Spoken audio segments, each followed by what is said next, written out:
ಶ್ರೀರಂಗನಾಥನ ಭೋಗಮಂಟಪ ಅಂತ.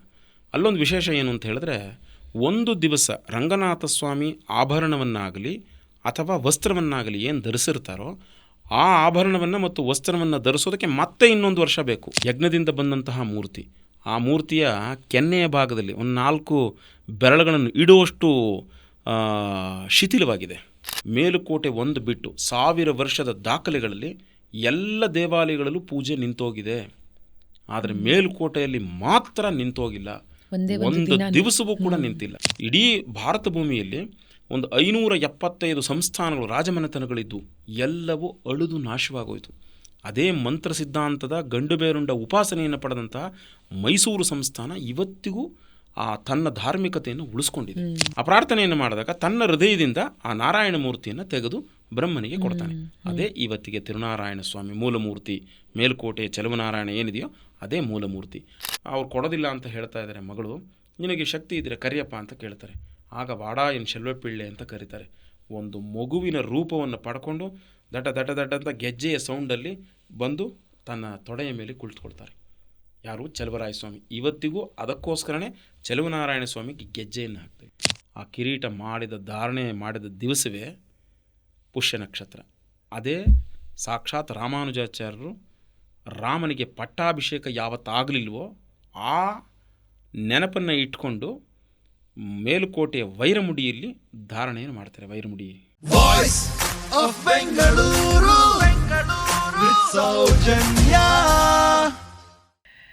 ಮುತ್ತುಸ್ವಾಮಿ ದೀಕ್ಷಿತರ ಒಂದು ಸಂಸ್ಕೃತ ಕೃತಿ, ಒಂದು ಸುಪ್ರಸಿದ್ಧ ಹಾಡು. ಈ ಹಾಡನ್ನು ನಾವೆಲ್ಲರೂ ಕೇಳಿದ್ದೀವಿ MS ಸುಬ್ಬಲಕ್ಷ್ಮಿ ಅವರ ಧ್ವನಿಯಲ್ಲಿ. ಅದುವೇ ಶ್ರೀರಂಗಪುರ ವಿಹಾರ. ಅದರಲ್ಲಿ ಪ್ರಾರಂಭದಲ್ಲಿ ಬರುವಂಥ 4 ಸಾಲಿನ ಶ್ಲೋಕಗಳು ಈ ರೀತಿಯಾಗಿದೆ. ಶ್ರೀರಂಗಮಂಗಳನಿಧಿಂ ಕರುಣಾನಿವಾಸಂ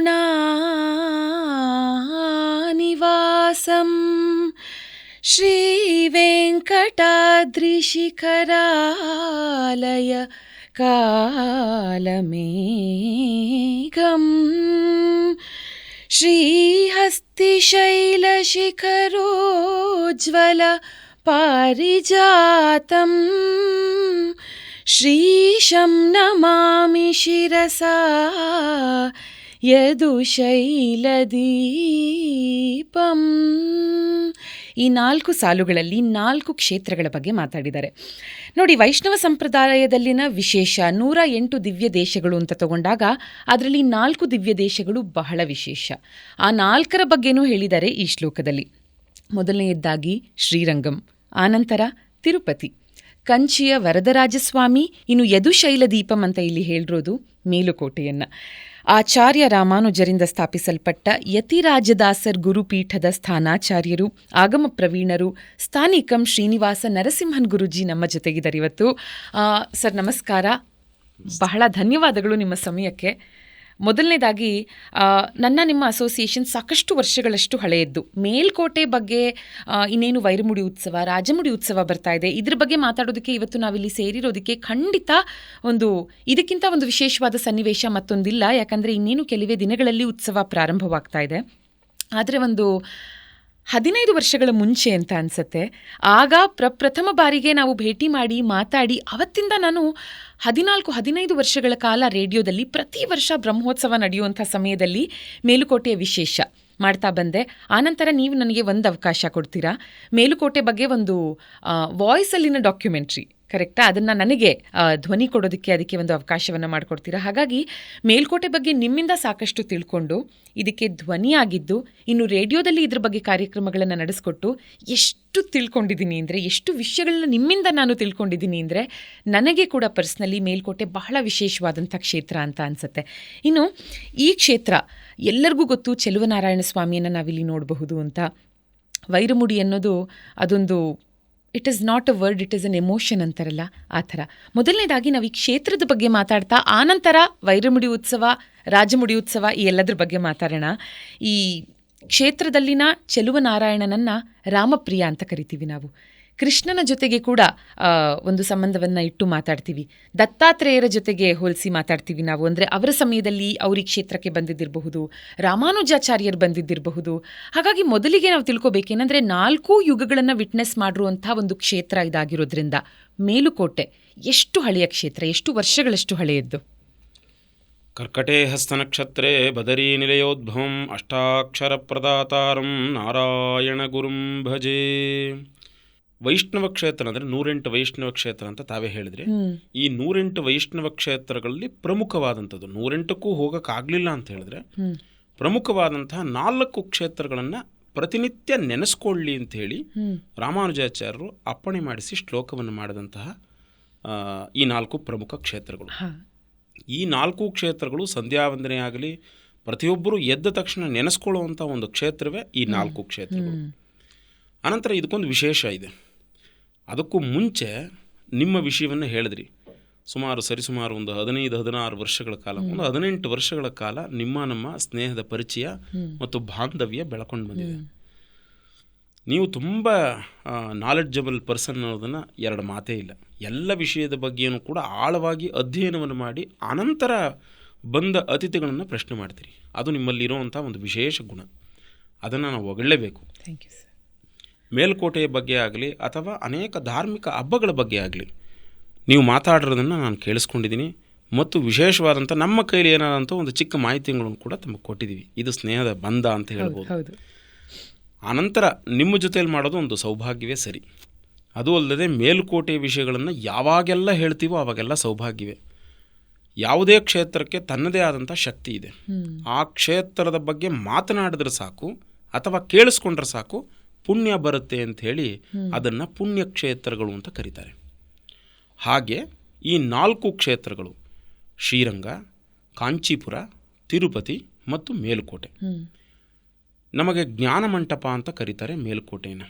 ಅದಕ್ಕೆ ಮೊದಲನೇದಾಗಿ ಈ 4 ಮಂಟಪಗಳು ಅಂತ ಹೇಳ್ತೀವಿ. ಒಂದು ಭೋಗ ಮಂಟಪ ಅಂತ, ಶ್ರೀರಂಗನಾಥನ ಭೋಗ ಮಂಟಪ ಅಂತ. ಅಲ್ಲೊಂದು ವಿಶೇಷ ಏನು ಅಂತ ಹೇಳಿದ್ರೆ, ಒಂದು ದಿವಸ ರಂಗನಾಥ ಸ್ವಾಮಿ ಆಭರಣವನ್ನಾಗಲಿ ಅಥವಾ ವಸ್ತ್ರವನ್ನಾಗಲಿ ಏನು ಧರಿಸಿರ್ತಾರೋ ಆ ಆಭರಣವನ್ನು ಮತ್ತು ವಸ್ತ್ರವನ್ನು ಧರಿಸೋದಕ್ಕೆ ಮತ್ತೆ ಇನ್ನೊಂದು ವರ್ಷ ಬೇಕು. ಅಂದರೆ ಪ್ರತಿ ದಿವಸ ಬದಲಾವಣೆ ಆಗ್ತಾನೇ ಇರುತ್ತೆ. ಒಂದು ಆಭರಣ, ಒಂದು ವಸ್ತ್ರ, ಆ ರೀತಿ ಬದಲಾವಣೆ ಅಂತ. ಅದಕ್ಕೆ ಭೋಗ ಮಂಟಪ ಅಂತ ಹೇಳೋದು. ಅವರಿಗೆ ಇರೋವಂತಹ ಒಂದು ಭೋಗದ ವ್ಯವಸ್ಥೆ ಏನಿದೆ ಅಂದರೆ ಆಭರಣಗಳಾಗಲಿ ವಸ್ತ್ರಗಳಾಗಲಿ ದೊಡ್ಡ ವಿಶಾಲವಾದ ದೇವಸ್ಥಾನ. ಭಾರತದಲ್ಲಿಯೇ ಪ್ರಪ್ರಥಮ ದೊಡ್ಡ ದೇವಸ್ಥಾನ ಅಂದರೆ ಆ ಶ್ರೀರಂಗಂ ದೇವಸ್ಥಾನ.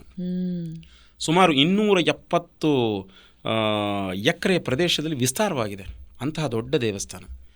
ಅನಂತರ ಪುಷ್ಪ ಮಂಟಪ ಅಂತ ಹೇಳ್ತೀವಿ, ಅದನ್ನು ತಿರುಪತಿ ಅಂತ ಕರಿತೀವಿ. ಅಲ್ಲಿ ನೀವೊಂದು ಗಮನಿಸ್ಬೋದು, ಮಹಿಳೆಯರೆಲ್ಲರೂ ಸರಿ ಅಥವಾ ಯಾರೇ ಆದರೂ ಹೂವನ್ನು ಧಾರಣೆ ಮಾಡೋ ಹಾಗಿಲ್ಲ.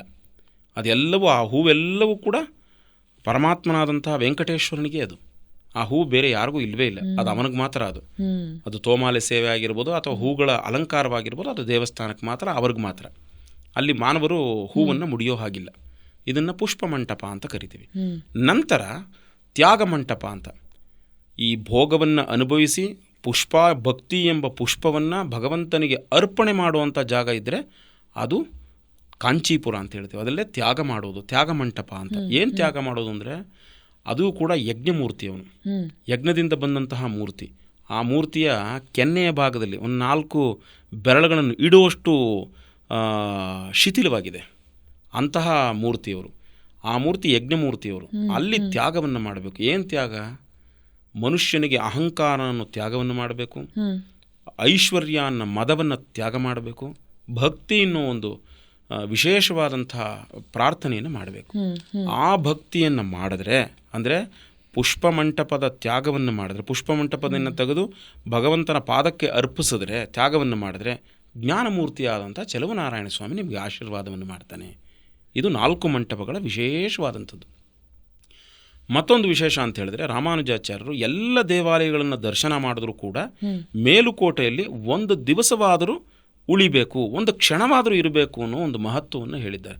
ಕ್ಷಣಮಪಿ ನಿವಸಂತ ಕೇವಲಂ ಯಾದವಾದರು ಅಂತೇಳಿ, ಒಂದೇ ಒಂದು ಕ್ಷಣವನ್ನು ಮೇಲ್ಕೋಟೆಯಲ್ಲಿ ಕಳೆದ್ರೆ ಅವನು ಸಾಕ್ಷಾತ್ ವೈಕುಂಠಕ್ಕೆ ಹೋಗ್ತಾನೆ ಅಂತೇಳಿ ಯಾದವಗಿರಿ ಮಹಾತ್ಮ ಮತ್ತು ನಾರದೀಯ ಪುರಾಣಗಳು ಹೇಳುತ್ತವೆ. ಇದೊಂದು ದೊಡ್ಡ ವಿಶೇಷ ಇದು. ಎರಡನೇದಾದು ಈ ಇನ್ನು ಮಂಟಪಗಳು ಅಂತ ಹೇಳಿದ್ವಲ್ಲ, ಅದರಲ್ಲಿ ವಿಶೇಷವನ್ನು ತೊಗೊಂಡು ಬರೋದಂಥದ್ದು ನಡೆಯಳಗು ಅಂತ. ನಡೆ ಅಂದರೆ ನಡೆಯುವಂತಹ ಸೌಂದರ್ಯ ಏನಿದೆ ಅದು ರಂಗನಾಥ ಸ್ವಾಮಿಗೆ ಸೀಮಿತ. ನಡ್ಕೊಂಡು ಬರುವಂಥದ್ದೇ ಅದು ವಿಶೇಷ. ಅವರು ಸಿಂಹ ನಡಿಗೆಯಲ್ಲಿ ಬರ್ತಾರೆ, ಕುದುರೆಯ ನಡಿಗೆಯಲ್ಲಿ ಬರ್ತಾರೆ, ಓಡಿ ಬರ್ತಾರೆ. ಆ ಕಾಲ ಹಾಕುವಂಥ ಹೆಜ್ಜೆ ಹಾಕುವಂಥ ಆ ರಂಗನಾಥನ ವೈಶಿಷ್ಟ್ಯವೇ ಒಂದು ಅದ್ಭುತ. ಅದಾದ ಮೇಲೆ ನಡೆಯಳಗು, ಕೊಡೆಯಳಗು. ಕೊಡೆ ಅಂತ ಹೇಳಿದ್ರೆ ಈ ಛತ್ರಿಗಳು.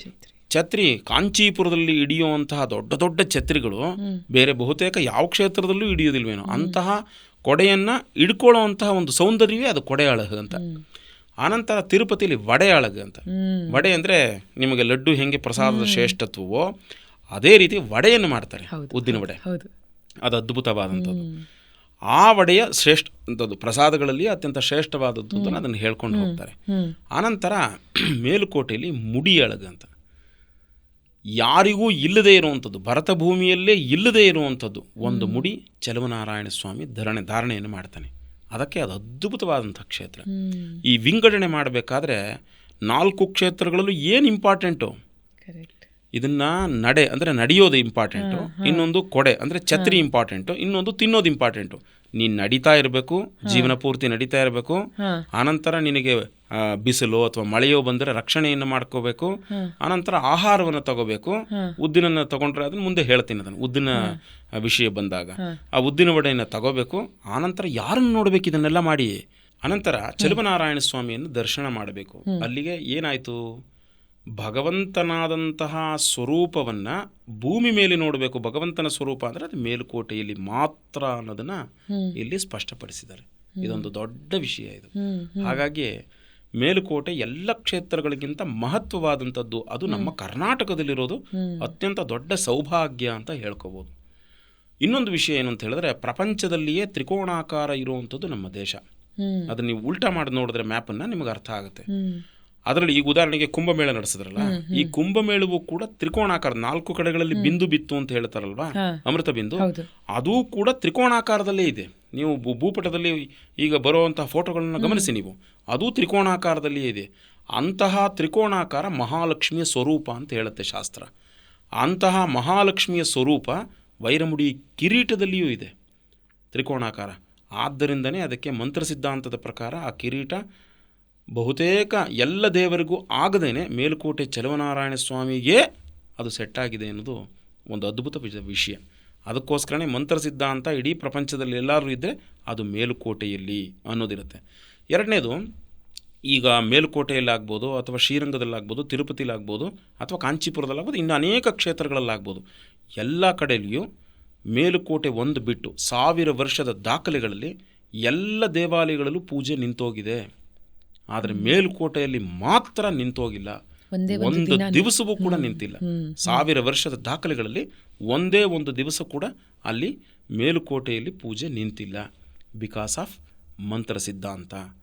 ಮಂತ್ರ ಸಿದ್ಧಾಂತದ ಪ್ರಕಾರ ಅಲ್ಲಿ ಬಹುತೇಕ ಅನೇಕ ಋಷಿಮುನಿಗಳು ತಪಸ್ಸನ್ನು ಮಾಡಿ ದೇವಾನುದೇವತೆಗಳ ಪಾದಸ್ಪರ್ಶವಾಗಿರುವಂಥ ಕ್ಷೇತ್ರವಾಗಿರೋದ್ರಿಂದ ಒಂದೇ ಒಂದು ದಿವಸವೂ ಕೂಡ ನಿಮಗೆ ಪೂಜೆ ನಿಂತಿಲ್ಲ. ಅಲ್ಲಿನ ಗಂಡುಬೇರುಂಡ ಗೋಪುರ ಅಂತ ಹೇಳ್ತೀವಿ, ಗೋಪುರಗಳು, ನಿಮ್ಮ ಮೇಲ್ಕೋಟೆ ವೈರಮುಡಿಯಾಗಿರ್ಬೋದು ಅಥವಾ ಅಲ್ಲಿರುವಂತಹ ಪ್ರಧಾನ ಗೋಪುರವಾಗಿರ್ಬೋದು, ರಾಜಗೋಪುರ ಅಂತ ಏನು ಹೇಳ್ತೀವೋ, ಈ ಗೋಪುರ ಮತ್ತು ವೈರಮುಡಿ ಇದು ಯಾವ ಕ್ಷೇತ್ರಗಳಲ್ಲಿ ಭರತ ಭೂಮಿಯಲ್ಲಿ ನೀವು ಕಾಣಕ್ಕೆ ಸಾಧ್ಯವಿಲ್ಲ. ಈ ರೀತಿಯಾದಂಥ ಶೈಲಿಯ ಗೋಪುರವಾಗಲಿ, ಈ ರೀತಿಯಾದಂಥ ಕಿರೀಟವಾಗಲಿ ಇದು ಕಾಣಕ್ಕೆ ಸಾಧ್ಯವೇ ಇಲ್ಲ. ಇದೊಂದು ಅದ್ಭುತವಾದ ವಿಷಯ. ಈ ಎರಡೂ ಕೂಡ ಮಂತ್ರ ಸಿದ್ಧಾಂತದಿಂದನೇ ಬಂದದ್ದು. ಏನು ಮಂತ್ರ ಸಿದ್ಧಾಂತ? ಗಂಡು ಬೇರುಂಡ ಉಪಾಸನೆಯೂ ಕೂಡ ಅಲ್ಲಿ ನಡೆದಿದೆ. ಅಂದರೆ ಈಗ ರಾಜಗೋಪುರ ಅಂತ ಏನು ಹೇಳ್ತೀವೋ ಅದರಲ್ಲಿ 54 ಸಿಂಹ ಇವೆ. ಮಂತ್ರ ಸಿದ್ಧಾಂತದ ಪ್ರಕಾರ 64 ಸಿಂಹಗಳಿರಬೇಕು, 64 ಸಿಂಹಗಳಿವೆ. ಈ 54 ತತ್ವಗಳನ್ನು ಅಲ್ಲಿ ಅಳವಡಿಕೆ ಮಾಡಿದೆ. ಈ 64 ಸಿಂಹಗಳನ್ನು ಒಳಗೊಂಡಿರುವಂಥ ಗಂಡು ಬೇರುಂಡ ಸ್ವರೂಪಿಯಾದಂಥ ಗೋಪುರವನ್ನು ದರ್ಶನ ಮಾಡೋದರಿಂದ ಸಕಲ ಪಾಪಗಳು ಕೂಡ ನಾಶವಾಗುತ್ತೆ. ಇದು ಶಾಸ್ತ್ರಗಳು ಹೇಳುವಂಥದ್ದು. ಈ ಗಂಡು ಬೇರುಂಡ ಉಪಾಸನೆ ಎಲ್ಲಿ ಕಾಣಬಹುದು? ಮೇಲ್ಕೋಟೆಯಲ್ಲಿ ಕಾಣಬಹುದು ಅಂತ ಹೇಳಿದೆ. ಅದೇ ರೀತಿ ಇಡೀ ಭಾರತ ಭೂಮಿಯಲ್ಲಿ ಒಂದು 575 ಸಂಸ್ಥಾನಗಳು, ರಾಜಮನೆತನಗಳಿದ್ದು ಎಲ್ಲವೂ ಅಳಿದು ನಾಶವಾಗೋಯಿತು. ಅದೇ ಮಂತ್ರ ಸಿದ್ಧಾಂತದ ಗಂಡು ಬೇರುಂಡ ಉಪಾಸನೆಯನ್ನು ಪಡೆದಂತಹ ಮೈಸೂರು ಸಂಸ್ಥಾನ ಇವತ್ತಿಗೂ ತನ್ನ ಧಾರ್ಮಿಕತೆಯನ್ನು ಉಳಿಸ್ಕೊಂಡಿದೆ.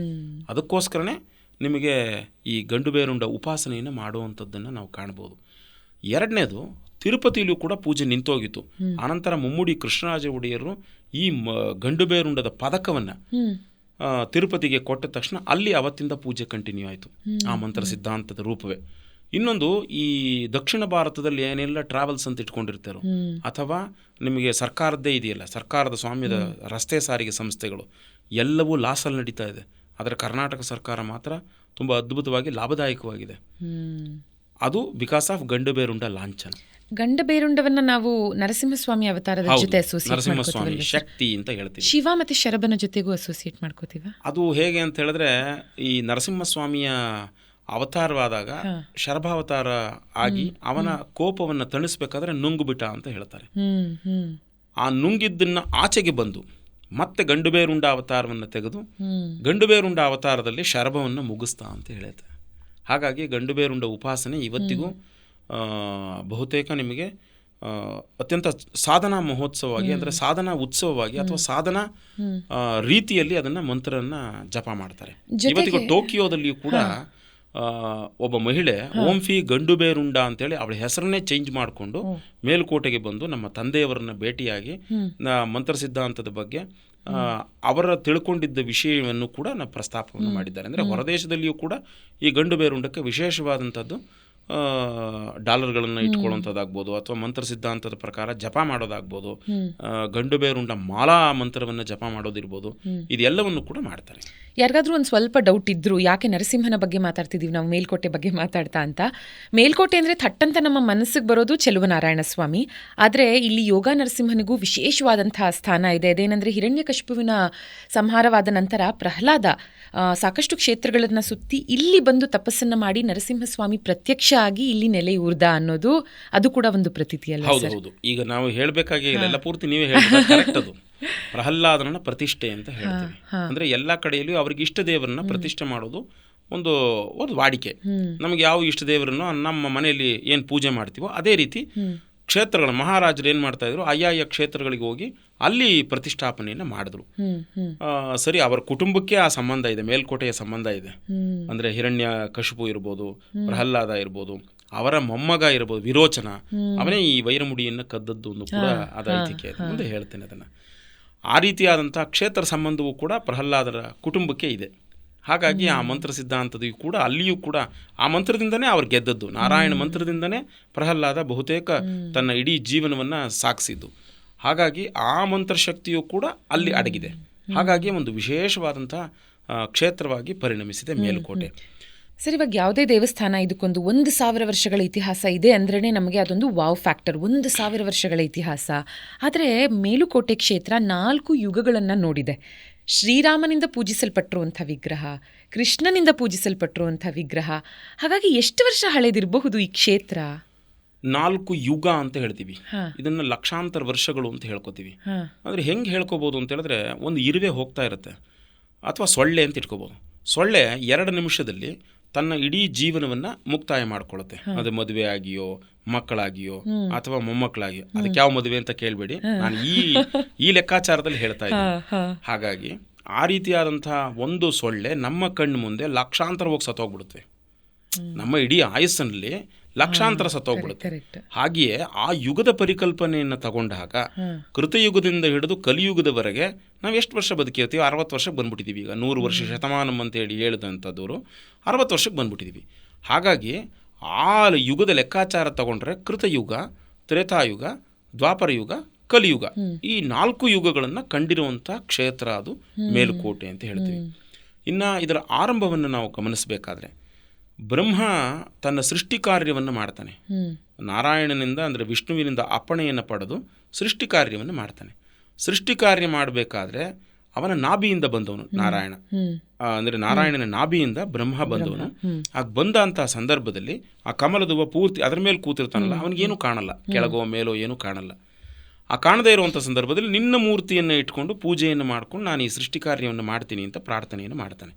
ಆ ಪ್ರಾರ್ಥನೆಯನ್ನು ಮಾಡಿದಾಗ ತನ್ನ ಹೃದಯದಿಂದ ಆ ನಾರಾಯಣ ಮೂರ್ತಿಯನ್ನು ತೆಗೆದು ಬ್ರಹ್ಮನಿಗೆ ಕೊಡ್ತಾನೆ. ಅದೇ ಇವತ್ತಿಗೆ ತಿರುನಾರಾಯಣ ಸ್ವಾಮಿ ಮೂಲಮೂರ್ತಿ. ಮೇಲುಕೋಟೆ ಚೆಲುವನಾರಾಯಣ ಏನಿದೆಯೋ ಅದೇ ಮೂಲಮೂರ್ತಿ.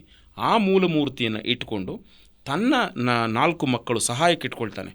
ಯಾರನ್ನ ಈ ಸೃಷ್ಟಿ ಕಾರ್ಯದಲ್ಲಿ ತನ್ನ ಮಕ್ಕಳನ್ನು, ಅಂದರೆ ಮಾನಸ ಪುತ್ರರು ಅಂತ ಹೇಳ್ತೀವಿ, ಸನಕ, ಸನಂದ, ಸನತ್ಕುಮಾರ, ಸನತ್ಸುಜಾತ ಅಂತೇಳಿ ಈ 4 ಮಕ್ಕಳನ್ನು ಇಟ್ಕೊಳ್ತಾರೆ. ಇಟ್ಕೊಂಡು ಸೃಷ್ಟಿ ಕಾರ್ಯವನ್ನು ತೊಡಗ್ತಾ ಇರ್ತಾನೆ. ಅದರಲ್ಲಿ ಜಪವನ್ನು ಮಾಡಬೇಕು, ತಪಸ್ಸನ್ನು ಮಾಡಬೇಕು ಅಂತ ಮಕ್ಕಳು ಹೊರಟೋಗ್ತಾರೆ. ಸನತ್ಕುಮಾರ ಮಾತ್ರ ತನ್ನ ಬ್ರಹ್ಮನಿಗೆ, ತನ್ನ ತಂದೆಗೆ ಸೃಷ್ಟಿ ಕಾರ್ಯದಲ್ಲಿ ಸಹಾಯವನ್ನು ಮಾಡ್ತಾ ಅವನ ಮುಂದೆ ಹೋಗ್ತಾ ಇರ್ತಾನೆ. ಹೋದಂತಹ ಸಂದರ್ಭದಲ್ಲಿ ಇಷ್ಟು ಕಾಲ ನೀನು ಸೇವೆಯನ್ನು ಮಾಡಿದ್ದಿ, ಈಗ ತಗೋ ಈ ಮೂರ್ತಿಯನ್ನು ಅಂಥೇಳಿ ಅವನಲ್ಲಿದ್ದಂತಹ ನಾರಾಯಣ ಮೂರ್ತಿಯನ್ನು ಸನತ್ಕುಮಾರರಿಗೆ ಕೊಟ್ಬಿಡ್ತಾರೆ. ಸನತ್ಕುಮಾರರು ಅವರು ತದೇಕ ಚಿತ್ತವಾಗಿ ಅದನ್ನು ಧ್ಯಾನವನ್ನು ಮಾಡ್ತಾ ಆರಾಧಿಸ್ತಾ ಎಲ್ಲ ಕಡೆಯಲ್ಲಿಯೂ ಕೂಡ ಅದನ್ನು ನೋಡಿ ಎಲ್ಲಾದರೂ ಒಂದು ಕಡೆ ಸ್ಥಾಪನೆ ಮಾಡಿ ಪೂಜೆ ಮಾಡಬೇಕು ಅನ್ನೋದು ಒಂದು ಮನಸ್ಥಿತಿ ಬರುತ್ತೆ.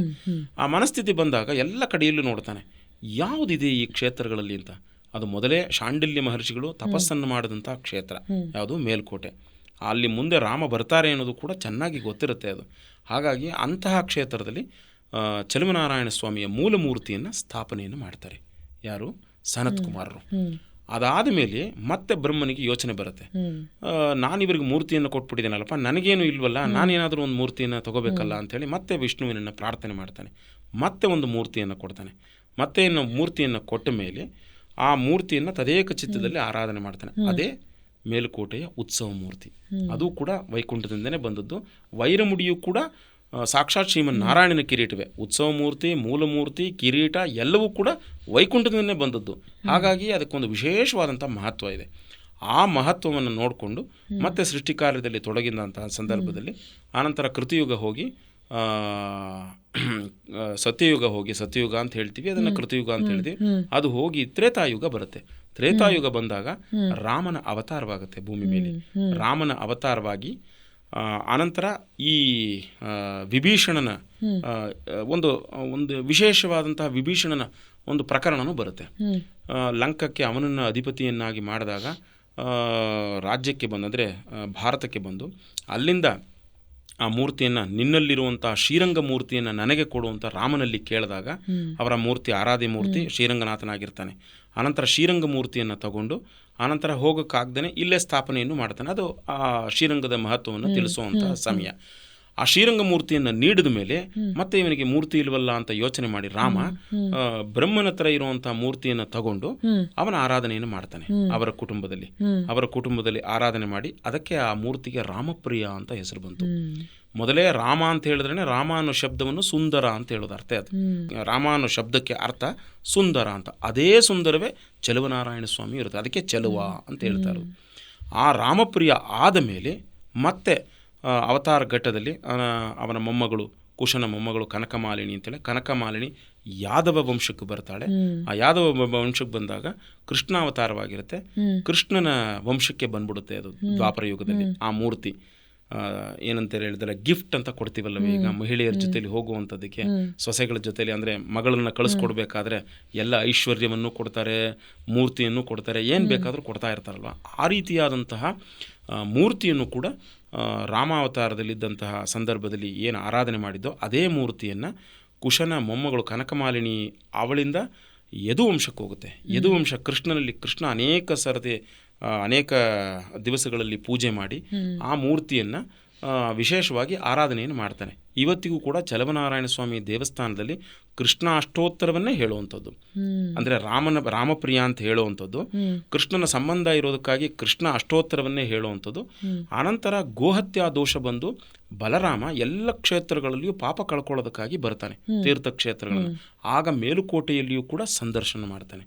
ಸಂದರ್ಶನ ಮಾಡಿದಂತಹ ಸಂದರ್ಭದಲ್ಲಿ ಇದೇ ಮೂರ್ತಿ, ಮೂಲ ಮೂರ್ತಿ ಥರನೇ ಇದೆಯಲ್ಲ ನಮ್ಮನೆ ಮೂರ್ತಿನೂ ಅಂತ ಹೇಳಿ, ನಮ್ಮಲ್ಲಿರುವಂಥ ಮೂರ್ತಿನೂ ಮೂಲ ಮೂರ್ತಿ ರೂಪದಲ್ಲಿಯೇ ಇದೆಯಲ್ಲ ಅಂತೇಳಿ ಆ ಕೃಷ್ಣನಿಗೆ ಹೋಗಿ ಹೇಳಿ ಆ ಕೃಷ್ಣನಿಂದ ಆ ಮೂರ್ತಿಯನ್ನು ಇಬ್ಬರು ತಗೊಂಡು ಬಂದು ಆ ಮೇಲುಕೋಟೆಯಲ್ಲಿ ಆ ಮೂಲ ಮೂರ್ತಿಯ ಜೊತೆಗೆ ಉತ್ಸವ ಮೂರ್ತಿಯನ್ನು ಸೇರಿಸ್ತಾರೆ.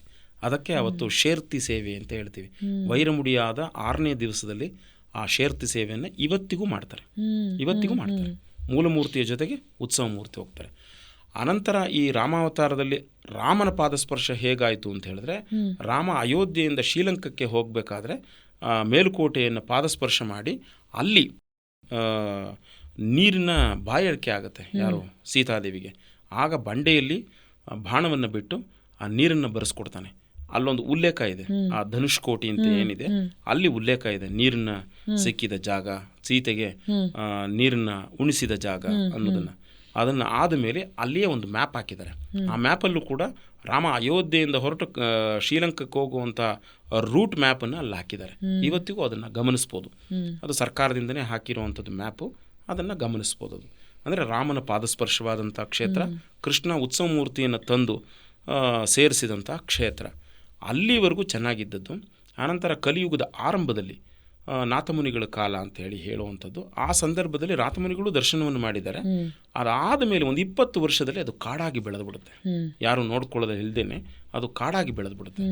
ಆನಂತರ ರಾಮಾನುಜಾಚಾರ್ಯರು ತಮಿಳುನಾಡಿನಲ್ಲಿ ಹುಟ್ಟಿ ಕರ್ನಾಟಕ, ಅವರಲ್ಲಿಂದ ಉಪಟಳವಾಗಿ ಕ್ರಿಮಿಕಂಟಕ ಚೋಳನ ಉಪಟಳವನ್ನು ತಡೀಲಾರದೇನೆ ಕರ್ನಾಟಕಕ್ಕೆ ಬರ್ತಾರೆ.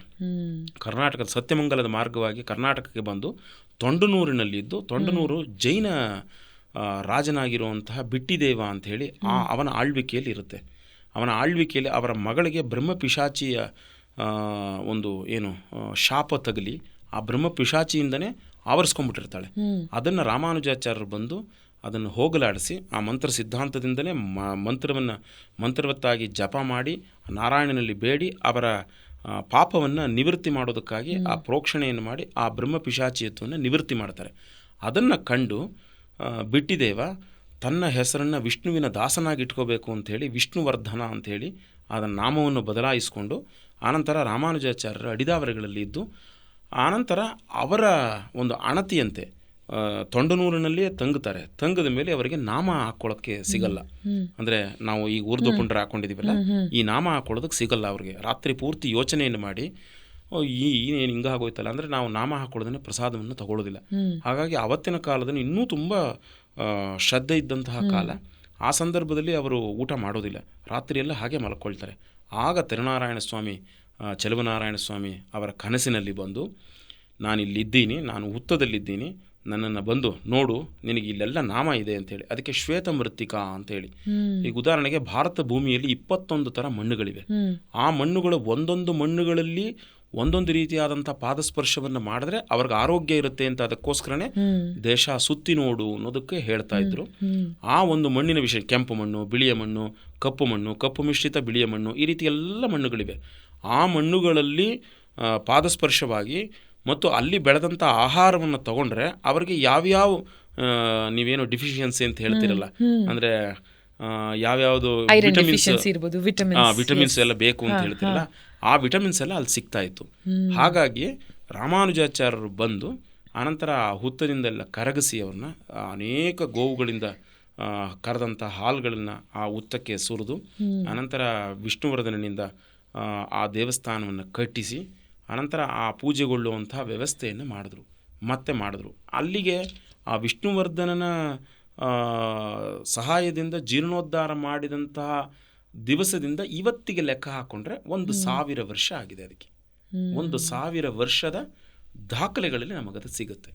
ಹಾಗಾಗಿ ಅಂತಹ ದಿವಸವನ್ನು ಪುನರ್ವಸು ನಕ್ಷತ್ರದಲ್ಲಿ ಭಗವಂತನಿಗೆ ಆ ಅವತಾರವನ್ನು ಅಂದರೆ ಲೋಕಕ್ಕೆ ತಿಳಿಸುವಂಥ ಒಂದು ಕೆಲಸವನ್ನು ಮಾಡಿದ್ರು ಅಂಥೇಳಿ. ಆಗ ರಾಮಾನುಜಾಚಾರ್ಯರ ಪಾದಸ್ಪರ್ಶವು ಕೂಡ ಆಗಿ ಅದನ್ನು ನಾವು ಕಲಿಯುಗ ಅಂತ ಕರಿತೀವಿ. ಹೀಗೆ 4 ಯುಗದ ಸಂಬಂಧವನ್ನು ತಗೊಂಡಂತಹ ಕ್ಷೇತ್ರವೇ ಮೇಲುಕೋಟೆ. ಅನಂತರ ಮತ್ತೊಂದು ವಿಶೇಷ ಏನಂದ್ರೆ, ರಾಮಾನುಜಾಚಾರ್ಯರು ಈ ಉತ್ಸವ ಮೂರ್ತಿಯನ್ನ ದಾಳಿಕೋರರು ಉತ್ಸವ ಮೂರ್ತಿಯನ್ನು ತಗೊಂಡು ದೆಹಲಿ ಸುಲ್ತಾನನ ಎಡೆಗೆ ಬಿಟ್ಬಿಟ್ಟಿರ್ತಾರೆ. ಅವರು ಬಂದಂತಹ ಸಂದರ್ಭದಲ್ಲಿ ಏನೂ ಇರಲ್ಲ, ದೇವಸ್ಥಾನ ಕಾಡಾಗ್ಬಿಟ್ಟಿರುತ್ತೆ. ಅವರು ಬಂದಂತಹ ಸಂದರ್ಭ ಆದಮೇಲೆ ದೇವಸ್ಥಾನದ ಜೀರ್ಣೋದ್ಧಾರ ಮಾಡಿದ ಮೇಲೆ ಇಲ್ಲೊಂದು ಉತ್ಸವವನ್ನು ಮಾಡಬೇಕು ಅನ್ನೋದು ಒಂದು ಮನಸ್ಸಿಗೆ ಬರುತ್ತೆ. ಮತ್ತೆ ಅದರ ಯೋಚನೆಯನ್ನು ಮಲಗಿದ್ದಾಗ ಚೆಲುವನಾರಾಯಣ ಸ್ವಾಮಿಯ ಉತ್ಸವ ಮೂರ್ತಿ ದೆಹಲಿಯಲ್ಲಿ ನಾನು ಈಗಿದ್ದೀನಿ, ನನ್ನನ್ನು ಬಂದು ಕರ್ಕೊಂಡು ಹೋಗು ಅಂತ ಹೇಳ್ತಾರೆ ಕನಸಿನಲ್ಲಿ. ಮತ್ತೆ ದೆಹಲಿಯಲ್ಲಿ ರಂಜಾನ್ ತಿಂಗಳಲ್ಲಿ ಹೋಗ್ತಾರೆ. ರಂಜಾನ್ ತಿಂಗಳಲ್ಲಿ ಹೋದರೆ ಮುಸ್ಲಿಮರು ದಾನವನ್ನು ಮಾಡಲೇಬೇಕು. ಅವರು ಆ ತಿಂಗಳಲ್ಲಿ ದಾನವನ್ನು ಮಾಡಲೇಬೇಕು. ಆ ತಿಂಗಳಲ್ಲಿ ಹೋಗಿ ದಾನವನ್ನು ಕೇಳಿದ್ರೆ ಅವರು ಇಲ್ಲ ಅನ್ನೋ ಕೂಡಿದವರು, ಯಾರು ಕೇಳಿದ್ರು ಕೊಡ್ಬೇಕು. ನಮ್ಮ ಧರ್ಮದಲ್ಲಿ ಫಾಲೋ ಮಾಡ್ತಾ ಇದ್ದಾರೆ, ಅವ್ರಿಗೆ ಮಾತ್ರ ಕೊಡಬೇಕು ಅನ್ನೋದು ಅದು ತಪ್ಪದು. ಎಲ್ಲ ಯಾವುದೇ ಬಡವರು ಹೋಗ್ಬೋದು, ಯಾವುದೇ ಸಹಾಯಕರು ಹೋಗ್ಬೋದು, ಹೋಗಿ ಆ ತಿಂಗಳಲ್ಲಿ ಕೇಳಿದ್ರೆ ಕೊಡಬೇಕು ಅವರು. ಅಂತಹ ಸಂದರ್ಭದಲ್ಲಿ ರಾಮಾನುಜಾಚಾರ್ಯ ಅಲ್ಲಿಗೆ ಹೋಗಿ ದೆಹಲಿಯಲ್ಲಿ ತನ್ನ ಏನದು ದೆಹಲಿಯ ಸುಲ್ತಾನನ ಮಗಳು, ದೆಹಲಿಯ ಸುಲ್ತಾನನ ಮಗಳು ಆ ಮೂರ್ತಿಯನ್ನು ಇಟ್ಕೊಂಡು ಆರಾಧನೆಯನ್ನು ಮಾಡ್ತಾರೆ. ಎಲ್ಲ ಮೂರ್ತಿಯನ್ನು ತೊಗೊಂಡೋಗಿರ್ತಾರೆ, ನಂಜನಗೂಡದಾಗ್ಬೋದು ಅಥವಾ ತಿರುಪತಿದಾಗ್ಬೋದು, ಎಲ್ಲ ಮೂರ್ತಿಯನ್ನು ತೊಗೊಂಡೋಗಿ ಅವರ ಭಂಡಾರದಲ್ಲಿ ಇಟ್ಟಿರ್ತಾರೆ. ಅದರಲ್ಲಿ ವಿಶೇಷವಾದಂಥ ಹೊಳಪನ್ನು ಕಂಡಂಥದ್ದು ಚೆಲುವನಾರಾಯಣ ಸ್ವಾಮಿ. ಹಾಗಾಗಿ ಮಗುಗೆ ಬಿ ನಾಚ್ಯಾರ್ ಅಂತ ಏನು ಕರಿತೀವಿ, ಆ ಮಗು ಆ ಮೂರ್ತಿಯನ್ನು ಇಟ್ಕೊಂಡು ತನ್ನ ಅಂತಃಪುರದಲ್ಲಿ ಇಟ್ಕೊಂಡಿರ್ತಾಳೆ. ಅದೊಂದು ವಿಶೇಷ. ಅಂತಃಪುರದಲ್ಲಿ ರಾತ್ರಿ ದೇವರೂಪದಲ್ಲಿಯೂ ಬೆಳಗ್ಗೆ ಮೂರ್ತಿ ರೂಪದಲ್ಲಿಯೂ ಕಾಣ್ತಾ ಇರ್ತಾನೆ ಭಗವಂತ. ಹಾಗಾಗಿ ಆ ಮೂರ್ತಿಯನ್ನು ತಗೊಳ್ಳೋದಕ್ಕಾಗಿ ರಾಮಾನುಜಾಚಾರ್ಯರು ದೆಹಲಿಗೆ ಹೋಗ್ತಾರೆ. ದೆಹಲಿಗೆ ಹೋದ ಮೇಲೆ ಅಲ್ಲಿ ಎಲ್ಲ ಮೂರ್ತಿಗಳನ್ನು ತೋರಿಸಿ ನಿಮಗೆ ಯಾವ ಮೂರ್ತಿ ಬೇಕೋ ತಗೊಳ್ಳಿ ಅಂತ ಹೇಳಿ ಸುಲ್ತಾನರು ಹೇಳ್ತಾರೆ. ಅಲ್ಲಿ ಆ ಮೂರ್ತಿ ಕಾಣೋದಿಲ್ಲ, ಅವ್ರಿಗೆ ಕಾಣೋದೇ ಇಲ್ಲ. ಅಲ್ಲಿ ಎಲ್ಲಿದೆ ಅಂತ ಯೋಚನೆ ಮಾಡ್ತಾ ಇರ್ತಾರೆ, ಹುಡುಕ್ತಾ ಇರ್ತಾರೆ. ಆ ಹುಡುಕ್ತಾ ಇರುವಂಥ ಸಂದರ್ಭದಲ್ಲಿ ಮತ್ತೆ ಅಲ್ಲಿ ಅವತ್ತು ತಂಗಬೇಕಾದಂಥ ಅವಕಾಶ ಆಗುತ್ತೆ ಅವ್ರಿಗೆ. ತಂಗಿದ ಮೇಲೆ ರಾತ್ರಿ ಕನಸಲ್ಲಿ ಬಂದು ನಾನು ವರನಂದಿ, ಹೀಗೆ ಬಿ ನಾಚ್ಯಾರ್ ಅಥವಾ ವರನಂದಿ ಅಂತ ಏನು ಹೇಳ್ತಿರೋ ಅವರ ಅಂತಃಪುರದಲ್ಲಿ ಇದೆ, ನಾನು ಅಂತಃಪುರದಲ್ಲಿ ಇದ್ದೀನಿ ಅಂತ ಕೇಳ್ತಾನೆ. ಆಗ ಮತ್ತೆ ಸುಲ್ತಾನನ ಹತ್ರ ಬಂದು ಈಗ ಅಂತಃಪುರದಲ್ಲಿ ಇಟ್ಕೊಂಡಿದ್ದಾರೆ, ಅವ್ರು ಕೊಡೋದಿಲ್ಲ ಅಂತ ಹೇಳ್ತಾ ಇದ್ದಾರೆ ಮಗಳು, ನಿನಗೆ ಶಕ್ತಿ ಇದ್ದರೆ ಕರಿಯಪ್ಪ ಅಂತ ಕೇಳ್ತಾರೆ. ಆಗ ವಾಡಾ ಏನು ಶೆಲ್ವಪಿಳ್ಳೆ ಅಂತ ಕರೀತಾರೆ. ಒಂದು ಮಗುವಿನ ರೂಪವನ್ನು ಪಡ್ಕೊಂಡು ದಡ್ಡ ದಡ್ಡ ದಡ್ಡ ಅಂತ ಗೆಜ್ಜೆಯ ಸೌಂಡಲ್ಲಿ ಬಂದು ತನ್ನ ತೊಡೆಯ ಮೇಲೆ ಕುಳಿತುಕೊಳ್ತಾರೆ. ಯಾರು? ಚೆಲುವರಾಯ ಸ್ವಾಮಿ. ಇವತ್ತಿಗೂ ಅದಕ್ಕೋಸ್ಕರನೇ ಚೆಲುವನಾರಾಯಣ ಸ್ವಾಮಿಗೆ ಗೆಜ್ಜೆಯನ್ನು ಹಾಕ್ತೀವಿ, ಗೆಜ್ಜೆಯನ್ನು ಹಾಕುವಂಥ ವಿಷಯ ಅದು. ಹಾಗಾಗಿ ಅಂತಹ ಉತ್ಸವ ಮೂರ್ತಿಯನ್ನು ದೆಹಲಿ ಸುಲ್ತಾನನಿಂದ ಪಡೆದ ಮೇಲೆ ಹಾಗಾಗಿ ಆ ಮೂರ್ತಿಯನ್ನು ತಗೊಂಡು ಬರ್ತಾರೆ. ಆ ತಗೊಂಡು ಬರುವಾಗ ಆ ಮೂರ್ತಿಯಲ್ಲಿ ವಿಶೇಷವಾದಂತಹ ಪ್ರೇಮವನ್ನು ಇಟ್ಕೊಂಡಂತಹ ಬಿ ನಾಚ್ಯಾರ್ ಅಥವಾ ವರನಂದಿ ಅಂತ ಏನು ಹೇಳ್ತೀವಿ, ಆ ವರನಂದಿ ಜೊತೆಲೇ ಬಂದ್ಬಿಡ್ತಾರೆ. ಇಲ್ಲ, ನಾನು ಆ ಮೂರ್ತಿಯನ್ನು ಬಿಟ್ಟು ಇರೋಕ್ಕಾಗಲ್ಲ ಅಂಥೇಳಿ ಜೊತೆಲೇ ಬಂದ್ಬಿಡ್ತಾರೆ. ಜೊತೆಲೇ ಬಂದು ಆನಂತರ ಊರಿನ ಎಲ್ಲೆಯ ತನಕ ಬಂದಾಗ ಮತ್ತೆ ಮುಸ್ಲಿಮರ ದಾಳಿ ಬರುವಾಗ ತಿರುಕುಲತ್ತಾರಂತ ನಾವು ಇವಾಗ ಅವರನ್ನು ಆ ಥರ ಕರಿಬಾರ್ದು, ಆದರೂ ಕೂಡ ದಲಿತರು ಅವತ್ತಿನ ಕಾಲಕ್ಕೆ ಆ ಸಹಾಯವನ್ನು ಮಾಡಿರ್ತಾರೆ. ಆ ಸಹಾಯವನ್ನು ಮಾಡಿದ ಕುರುಹುವಾಗಿ ಪ್ರಪ್ರಥಮ ಬಾರಿಯಾಗಿ ಭಾರತದಲ್ಲಿಯೇ ಪ್ರಪ್ರಥಮ ಬಾರಿಯಾಗಿ ದಲಿತರ ಪ್ರವೇಶವನ್ನು ಕೊಡಿಸಿದ್ದು ರಾಮಾನುಜಾಚಾರ್ಯರು. ಆ ಕೊಡಿಸಿದಂತಹ ದೇವಾಲಯ ಇರೋದು ಮೇಲ್ಕೋಟೆ. ಅವ್ರನ್ನ ಆ ಥರ ಕರಿಬಾರ್ದು, ಹರಿಜನರು ಅಂತ ಕರಿತಾ ಇದ್ರು. ಹರಿಜನ ಅಂದರೆ ಶ್ರೇಷ್ಠವಾದಂಥ, ಹರಿಗೆ ಪ್ರಿಯವಾದಂತಹ ಜನರು ಅಂತ. ಅಂತಹ ಶ್ರೇಷ್ಠವಾದಂತಹ ಜನರನ್ನು ಪ್ರಪ್ರಥಮ ಬಾರಿಗೆ, ಇವತ್ತು ಕಾನೂನು ಬೇರೆ ಥರ ಇದೆ, ಆದರೆ 1000 ವರ್ಷದ ಹಿಂದೆ ಅವ್ರನ್ನ ದೇವಾಲಯದ ಒಳಗೆ ಪ್ರವೇಶವನ್ನು ಕೊಡ್ತಾರೆ ಅಂದರೆ ಅದು ದೊಡ್ಡ ವಿಷಯವೇ ಅವತ್ತು. ಅಂತಹ ಸಂದರ್ಭದಲ್ಲಿಯೂ ಕೂಡ ಪ್ರಪ್ರಥಮ ದೇವಾಲಯ ಅದು ಮೇಲ್ಕೋಟೆ. ನೀವು ಯಾವುದ್ರಲ್ಲಾದರೂ ತಗೊಳ್ಳಿ, ಮುಡಿ ಇರುವಂಥದ್ದಲ್ಲಾದರೂ ತಗೊಳ್ಳಿ ಅಥವಾ ಮೂರ್ತಿ ಇರುವಂಥದ್ದು ಅದರಲ್ಲಿ ತಗೊಳ್ಳಿ, ಮಂತ್ರ ಸಿದ್ಧಾಂತದಲ್ಲಿ ಇರಲಿ ಅಥವಾ ಗಂಡು ಬೇರುಂಡದ ಗೋಪುರವಿರಲಿ ಅಥವಾ ಮಂತ್ರ ಸಿದ್ಧಾಂತ ರೀತಿಯಲ್ಲಿ ಇರುವಂತಹ ವೈರಮುಡಿ ತಗೊಳ್ಳಿ, ಎಲ್ಲವೂ ಇರೋದು ಪ್ರಥಮವಾಗಿ ಅದು ಮೇಲ್ಕೋಟೆಯಲ್ಲಿ ಮಾತ್ರ.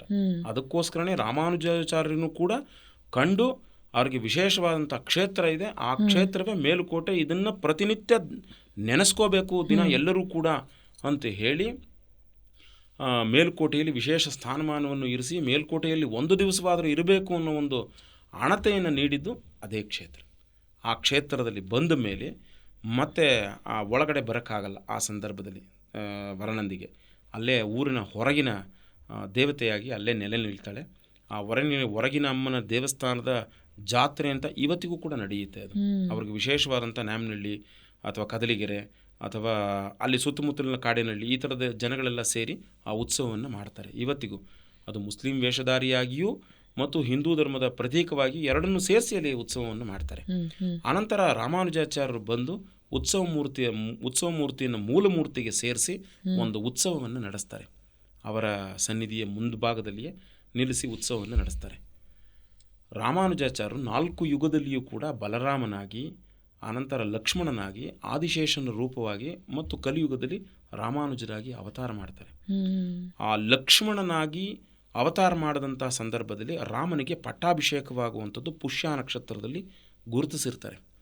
ಆ ಪುಷ್ಯ ನಕ್ಷತ್ರದಲ್ಲಿ ಅವರಿಗೆ ಪಟ್ಟಾಭಿಷೇಕ ಆಗಬೇಕಾಗಿತ್ತು ರಾಮನಿಗೆ, ಆವತ್ತು ತಪ್ಪೋಗುತ್ತೆ.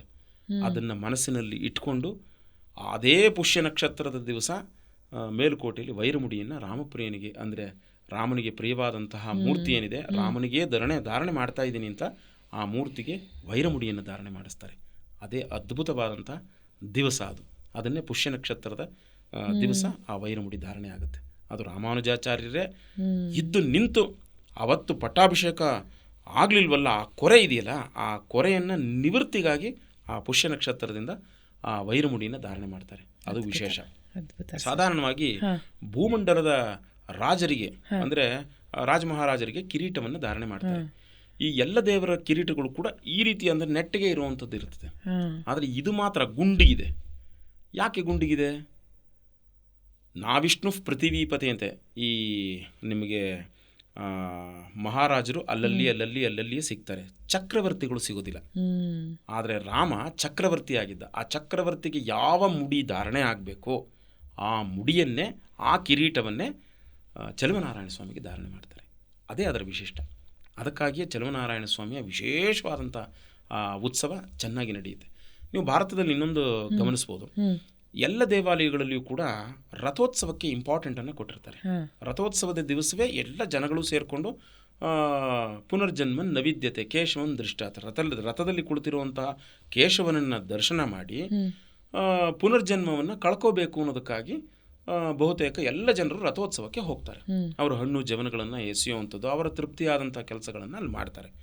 ಆದರೆ ಇಡೀ ಭಾರತ ಭೂಮಿಯಲ್ಲಿ ಒಂದೇ ಒಂದು ಉತ್ಸವ ಏನಾದರೂ ಇಷ್ಟೊಂದು ಜನರನ್ನು ತನ್ನತ್ತ ಸೆಳೆಯುತ್ತೆ ಅಂದರೆ ಅದು ಮೇಲುಕೋಟೆಯ ವೈರಮುಡಿ ಮಾತ್ರ. ಅದು ದೇಶ ವಿದೇಶಗಳಿಂದ ಮತ್ತು ಎಲ್ಲ ಸ್ಥಾನಗಳಿಂದ ಬರುವಂತಹ ಏಕೈಕ ಉತ್ಸವ ಅಂದರೆ ಅದು ಮೇಲುಕೋಟೆಯ ವೈರಮುಡಿ ಉತ್ಸವ ಅನ್ನೋದನ್ನು ನಾವು ಹೇಳ್ಬೋದು. ಸರ್, ಬಿ ನಾಚ್ಯಾರ್ ಚೆಲುವನಾರಾಯಣ ಸ್ವಾಮಿಯ ಪಾದದಲ್ಲಿ ಐಕ್ಯಳಾದ್ಲು ಅಂತ ಏನು ಹೇಳ್ತೀವಿ, ಐಕ್ಯಳಾದ್ಲು ಅಂದರೆ ಅಚ್ಚಾಗಿ ನಾವು ಪಾದದಲ್ಲಿ ನೋಡಬಹುದಾ ಇವತ್ತಿನ ದಿನ, ಅಥವಾ ಐಕ್ಯಳಾಗಿದ್ದಾಳೆ ನಮಗೆ ಕಾಣಿಸೋದಿಲ್ಲ ಅಂತನ, ಅಥವಾ ಒಂದು ಅಚ್ಚಾಗಿ ನೋಡಬಹುದಾ? ಹೌದು. ಈಗ ನಾ ಆ ಕಥೆನೇ ನಿಮಗೆ ಹೇಳಲೇ ಇಲ್ಲ ಅಂತ ಅನ್ಸುತ್ತೆ. ಹೊರಗಿನ ಊರಿನ ಹೊರಭಾಗದಲ್ಲಿ ನಿಂತಹ ದೇವಿ ಏನು ಮಾಡ್ತಾರೆ, ಸುರಂಗ ಮಾರ್ಗವಾಗಿ ಭಗವಂತನ ಪಾದಕ್ಕೆ ಸೇರ್ಕೊಳ್ತಾಳೆ. ಅದು ಮೂರ್ತಿ ರೂಪವಾಗಿಯೇ ಇದೆ. ಮುಸ್ಲಿಮರು ಮುಖವನ್ನು ತೋರಿಸೋದಿಲ್ಲ, ತಮಗೆ ಗೊತ್ತಿರ್ಬೋದು. ಇವತ್ತಿಗೂ ಚಲುವನಾರಾಯಣ ಸ್ವಾಮಿಯ ಪಾದದಲ್ಲಿರುವಂತಹ ಲಕ್ಷ್ಮಿಗೆ, ಅವಳು ಲಕ್ಷ್ಮಿ ಅವತಾರವೇ. ಮುಸ್ಲಿಂ ಅಂದರೆ ಅಲ್ಲಿ ಆ ಕುಟುಂಬದಲ್ಲಿ ಹುಟ್ಟಲಿಲ್ಲ, ಅಲ್ಲಿ ಸಿಕ್ಕಿದ್ದವರಿಗೆ, ಸುಲ್ತಾನರಿಗೆ ಆ ಮಹಾಲಕ್ಷ್ಮಿಯ ಸ್ವರೂಪವಾಗಿರುವಂಥ ಬಿ ನಾಚ್ಯಾರ್ ಅವರಿಗೆ ಸಿಕ್ಕಿದ್ದು, ಭೂಮಿಯಲ್ಲಿ ಸಿಕ್ಕಿದ್ದು, ಬಿಟ್ಟೋಗಿಂತಂದನ್ನು ಸಿಕ್ಕಿದ್ದಂತ. ಆ ಮಹಾಲಕ್ಷ್ಮಿ ಬಿ ನಾಚ್ಯಾರ ಸ್ವರೂಪ ಪಡೆದು ಸುರಂಗ ಮಾರ್ಗದಲ್ಲಿ ಬಂದು ಚಲುವನಾರಾಯಣ ಸ್ವಾಮಿ ಪಾದದಲ್ಲಿ ಐಕ್ಯವಾಗ್ತಾಳೆ.